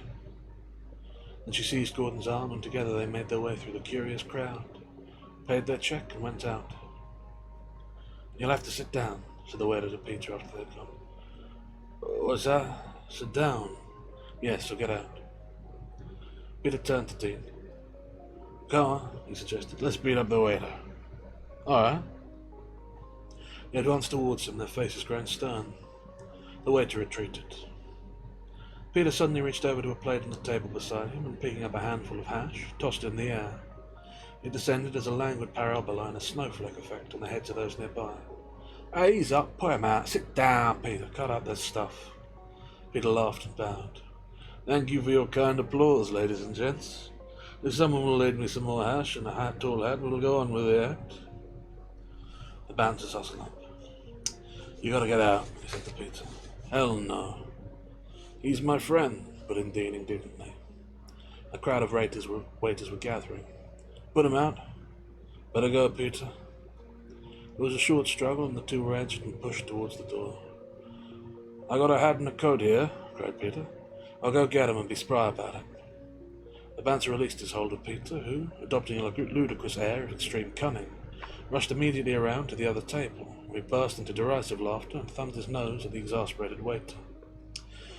"Think I'll just better wait a little longer," he announced. The chase began. 4 waiters were sent around one way and 4 another. Dean caught hold of 2, one of them by the coat, and another struggle took place before the pursuit of Peter could be resumed. He was finally pinioned after overturning a sugar bowl and several cups of coffee. A fresh argument ensued at the cashier's desk, where Peter attempted to buy another dish of hash and take with him and throw at policemen. But the commotion upon his exit proper was dwarfed by another phenomenon, that drew admiring glances and prolonged involuntary "oh" from every person in the restaurant. The great plate glass front that had turned to a deep creamy blue, the colour of Maxfield Parish moonlight, a blue that seemed to press close upon the pane as if to crowd its way into the restaurant. Dawn had come up in Columbus Circle, magical, breathless dawn, silhouetting the great statue of the immortal Christopher and mingling in a curious and uncanny manner with the fading yellow electrical light inside. That's the end of chapter 9.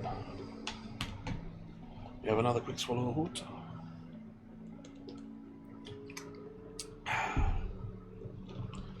we press directly along. Chapter 10. Mr. In and Mr. Out are not listed by the census taker. You'll search for them in vain through the social register of the birth, marriages and deaths, or the grocer's credit list. Oblivion has swallowed them. The testimony that they ever existed at all is vague and shadowy, and inadmissible in court of law. Yet I have it upon the best authority that for a brief space Mr. In and Mr. Out lived, breathed, answered to their names, and radiated vivid personalities of their own. During the brief span of their lives, they walked in the native garments down the great highway of great nations, were laughed at, sworn at, chased, and fled from. They passed and were heard of no more. They were already taking form dimly when a taxicab, with the top open, breezed down Broadway in the faint glimmer of May dawn.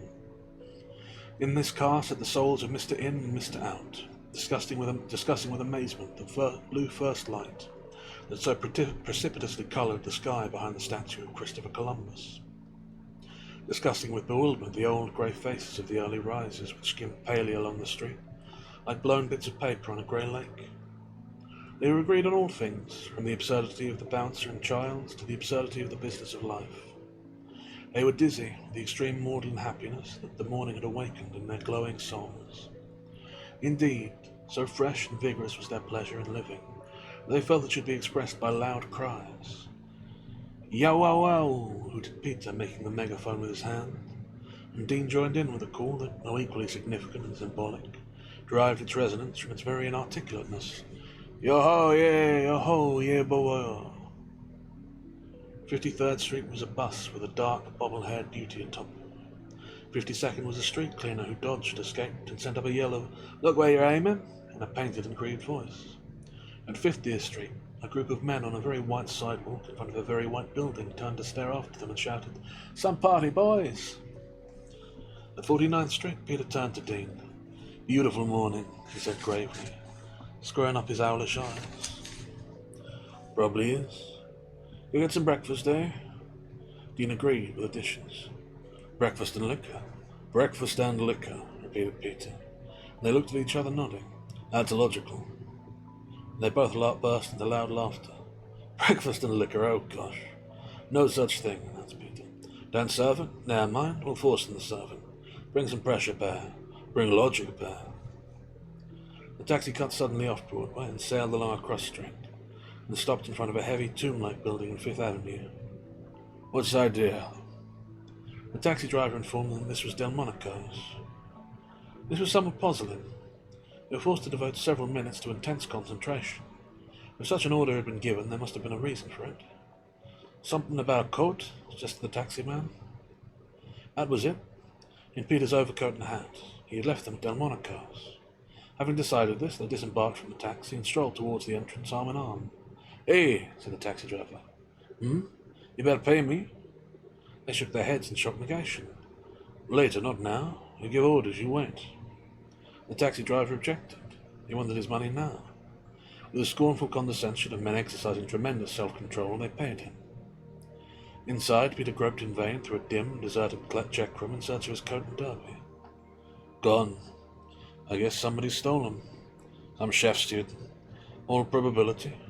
"Never mind," said Dean nobly. "I'll leave mine here too. Then we'll both be dressed the same." He removed his overcoat and hat, and was hanging them up when his roving glance was caught and held magnetically by two large squares of cardboard tacked to the two coat-room doors. One on the left bore the words "In" in big black letters, and the one on the right, and door, flaunted on equally emphatic words, "Out." "Look!" he exclaimed happily. Peter's eyes followed his pointing finger. "What?" "Look at the signs. Let's take 'em." "Good idea. Probably a pair of very rare and valuable signs. Probably come in handy." Peter removed the left-hand sign from the door and endeavoured to conceal it about his person. The sign being of considerable proportions, this was a matter of some difficulty. An idea flung itself at him. With an air of dignified mystery, he turned his back. After an instant, he wheeled dramatically around, and stretching out his arms, displayed himself to the admiring Dean. He had inserted the sign into his vest, completely covering his shirt front. In effect, the word "In" had been painted upon his shirt in large block letters. "Yo-ho!" cried Dean. "Mr. In." He inserted his own sign in like a manner. Mr. Out, he announced triumphantly. Mr. In, meet Mr. Out. They advanced and shook hands. Again laughter overcame them, and they rocked in shaken spasms of mirth. Yo-ho! You'll probably get a flock of breakfast. Well, go to the Commodore. Arm in arm, they sallied out the door and, turning east on 44th Street, set out for the Commodore. As they came out, a short, dark soldier, very pale and tired, who had been wandering listlessly along the sidewalk, turned and looked at them. He stared it over as though to address them, but as they immediately bent on his glance of withering unrecognition, he waited until they had started unsteadily down the street, and then followed about 40 paces, chuckling to himself and saying, "Our boy," over and over under his breath, in delighted and anticipatory tones. And we'll pause there as the ads is about to come on.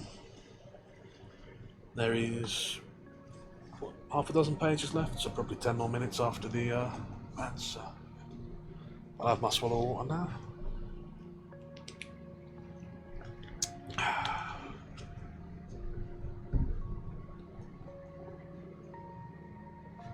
Fitzgerald's very good at evoking moments, isn't he? What do I mean by that?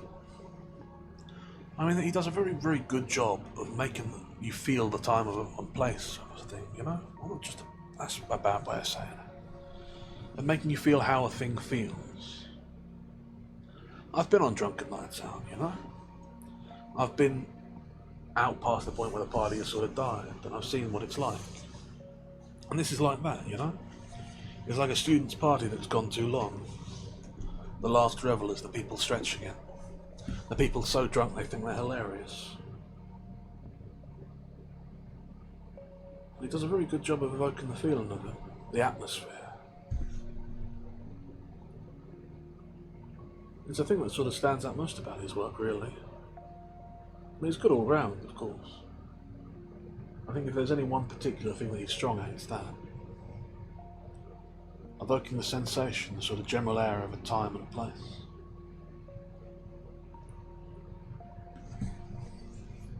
I mean, even in the riot, you know, I've never been inside a riot, but a sort of brief scuffle in the socialist newspaper office you sort of got the sense of, you know. Press of bodies, the sort of uncertainty of things. I've been inside big crowds before, and that's familiar enough.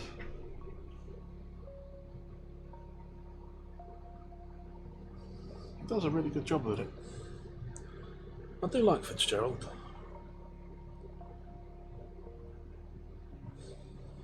It's strange, really. I've never read much of him before this. I'd only ever really done The Great Gatsby before I started doing the channel. But I think I've come to enjoy him rather a lot. That's a nice thing about doing this. I'm reading a lot more authors than I haven't read before, really.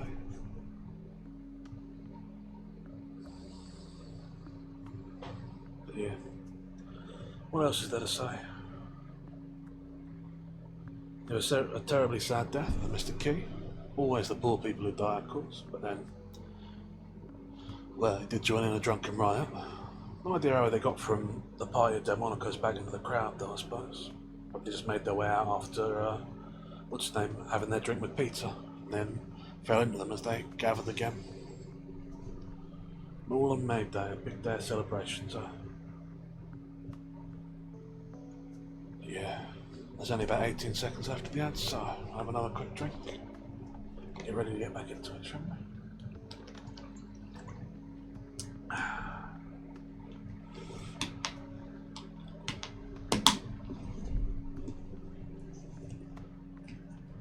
That's us back, so. Oh boy, went over under his breath in delighted anticipatory tones. Mr. In and Mr. Out, meanwhile, exchanging pleasantries concerning their future plans. You want liquor, we want breakfast. Neither without the other, one and indivisible. We want both of them. Both of them. It was quite light now, and passers-by began to bend curious eyes on the pair. Obviously they were engaged in a discussion which afforded each of them intense amusement, for occasionally a fit of laughter would seize upon them so violently that, still with their arms interlocked, they would bend nearly double. Reaching the Commodore, they exchanged a few spicy epigrams with the sleepy-eyed doorman, navigated the revolving door with some difficulty, and then made their way through a thinly populated, but the startled lobby to the dining room, where a puzzled waiter showed them to an obscure table in a corner. They studied the bill of fare helplessly, telling over the items to each other in puzzled mumbles. "Don't see any liquor here," said Peter reproachfully. The waiter became audible but unintelligible. "Repeat," continued Peter, with patient tolerance. "There seems to be unexplained and quite distasteful lack of liquor upon the bill of fare." "Yeah," said Dean confidently. "Let me handle him."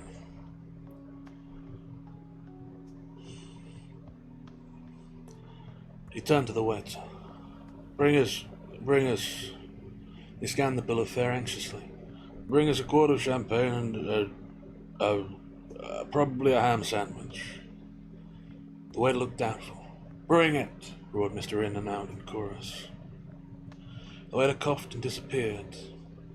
There was a short wait, during which they were subjected, without their knowledge, to a careful scrutiny by the head waiter, and the champagne arrived. With the sight of it, Mr. In and Mr. Out became jubilant.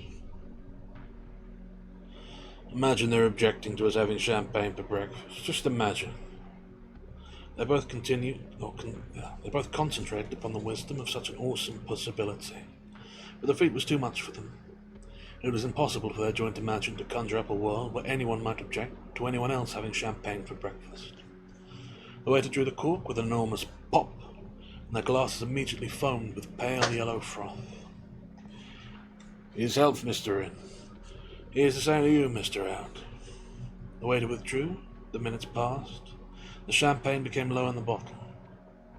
It's mortifying," said Dean suddenly.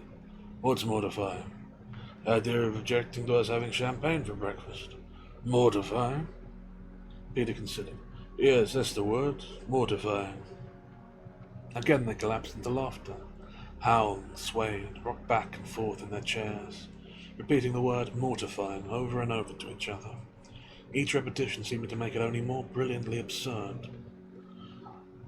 After a few more gorgeous minutes, they decided on another quart.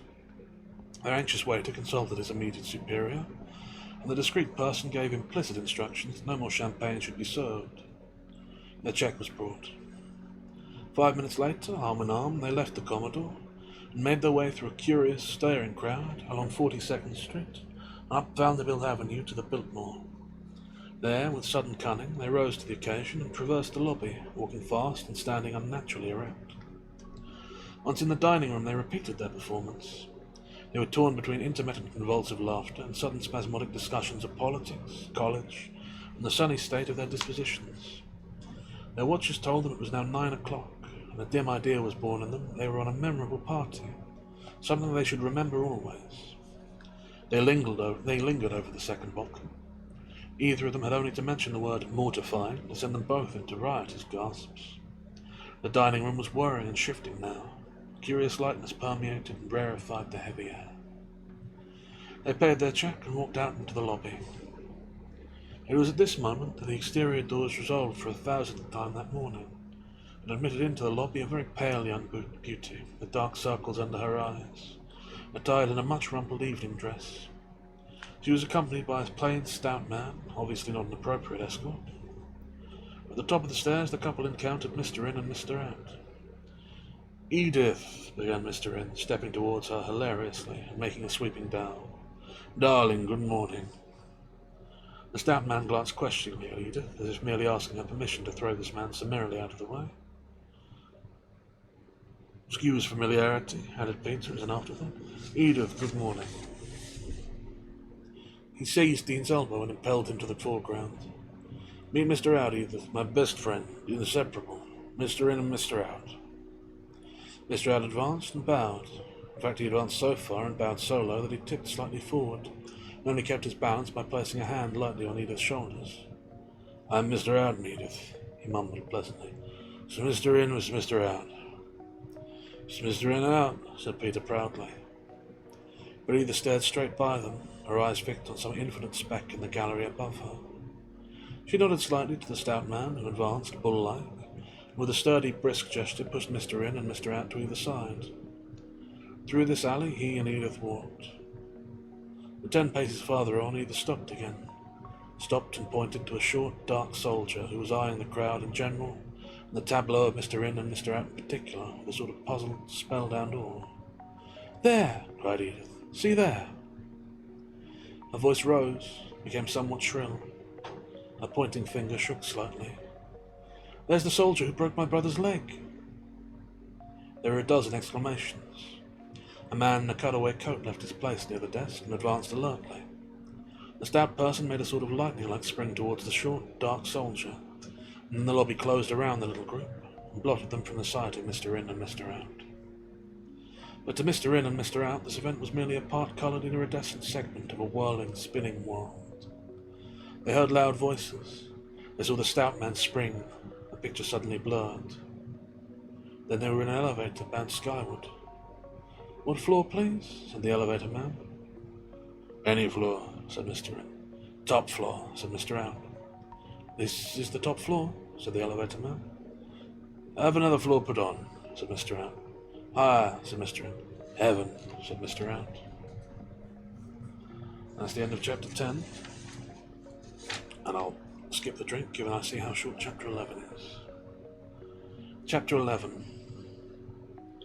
In a bedroom of a small hotel just off 6th Avenue, Gordon stared at work with a pain in the back of his head, a sick throbbing in all his veins. He looked at the dusky grey shadow in the corners of the room, and a raw place on a large leather chair in the corner where it had long been in use. He saw clothes, dishevelled, rumpled clothes on the floor, and he smelled stale cigarette smoke and stale liquor. The windows were tight shut. Outside, the bright sunlight had thrown a dust-filled beam across the sill, a beam broken by the head of the wide wooden bed in which he had slept. He lay very quiet, comatose, drugged, his eyes wide, his mind clicking wildly like an unoiled machine. It must have been 30 seconds after he perceived the sunbeam with the dust in it, and the rip on the large leather chair, that he had the sense of life close beside him. And it was another 30 seconds after that before he realized he was irrevocably married to Jewel Hudson. He went out half an hour later and bought a revolver at a sporting goods store.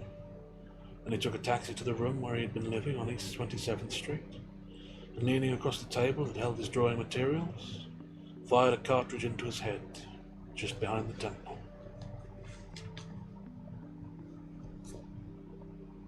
And that's the end of Mayday.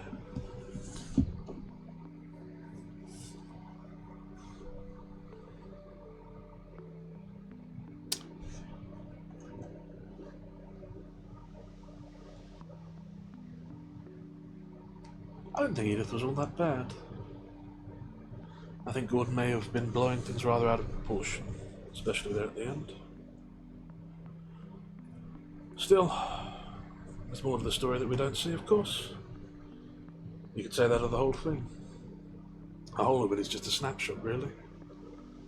A little glimpse into a series of lives, a little series of picaresque shows, fragments of things. Still, though, the last of the Fitzgerald short stories we have for a little while. I'll probably do the last Tarcoon at some point, not too far off, though. It's a fairly short novel. Thank you, Abbe. I should hydrate. I appreciate it. You good health. Kampai.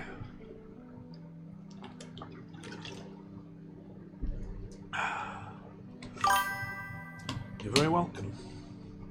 I hope you've a little enjoyed tonight, and I hope you don't mind my being green too much. Is there anything more to say about this? I don't know, really. In some ways it's very typical picaresque, in some ways it's very typical Fitzgerald, and in some ways it's a bit strange for either of them. It's a good story, though. Justifies all 50 pages, almost makes you wish it was longer. Feels like it could be a novel in itself if you could round out the pieces, but maybe not. Still, though, I enjoyed it.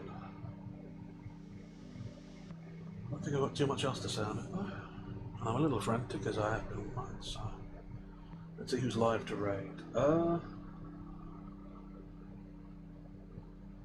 Scribble's live? I thought... well, it doesn't matter. Scribble's live, and I think she's the only one really who I know who's live, so we'll raid out in turn. So... You're very welcome, Abby, and all the rest of you, as always. I do hope you got something out of the story. I think this was a good one, but you never know. Yeah, so I do hope you enjoyed it all. As always, I do hope the rest of you have. Well, I say the rest of you. I hope everyone who has been here have a lovely rest of your day, whatever time it may be. Until and only until, as always, the next time I should happen to stream. You gotta be back for the blessing. But yeah. I think we'll probably be on tomorrow. Like I said, I suspect we'll do the rest of coming up for air tomorrow. You never know for sure. The world is wild and changeable, and you can never tell how things are going to be.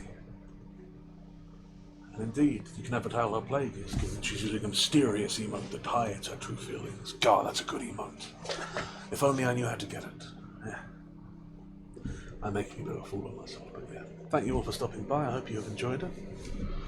And yeah, probably back to being a normal rep tomorrow.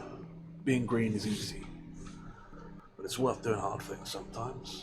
But before we get cut off, let me say again, I wish all of you the best, and as always, ta-ra.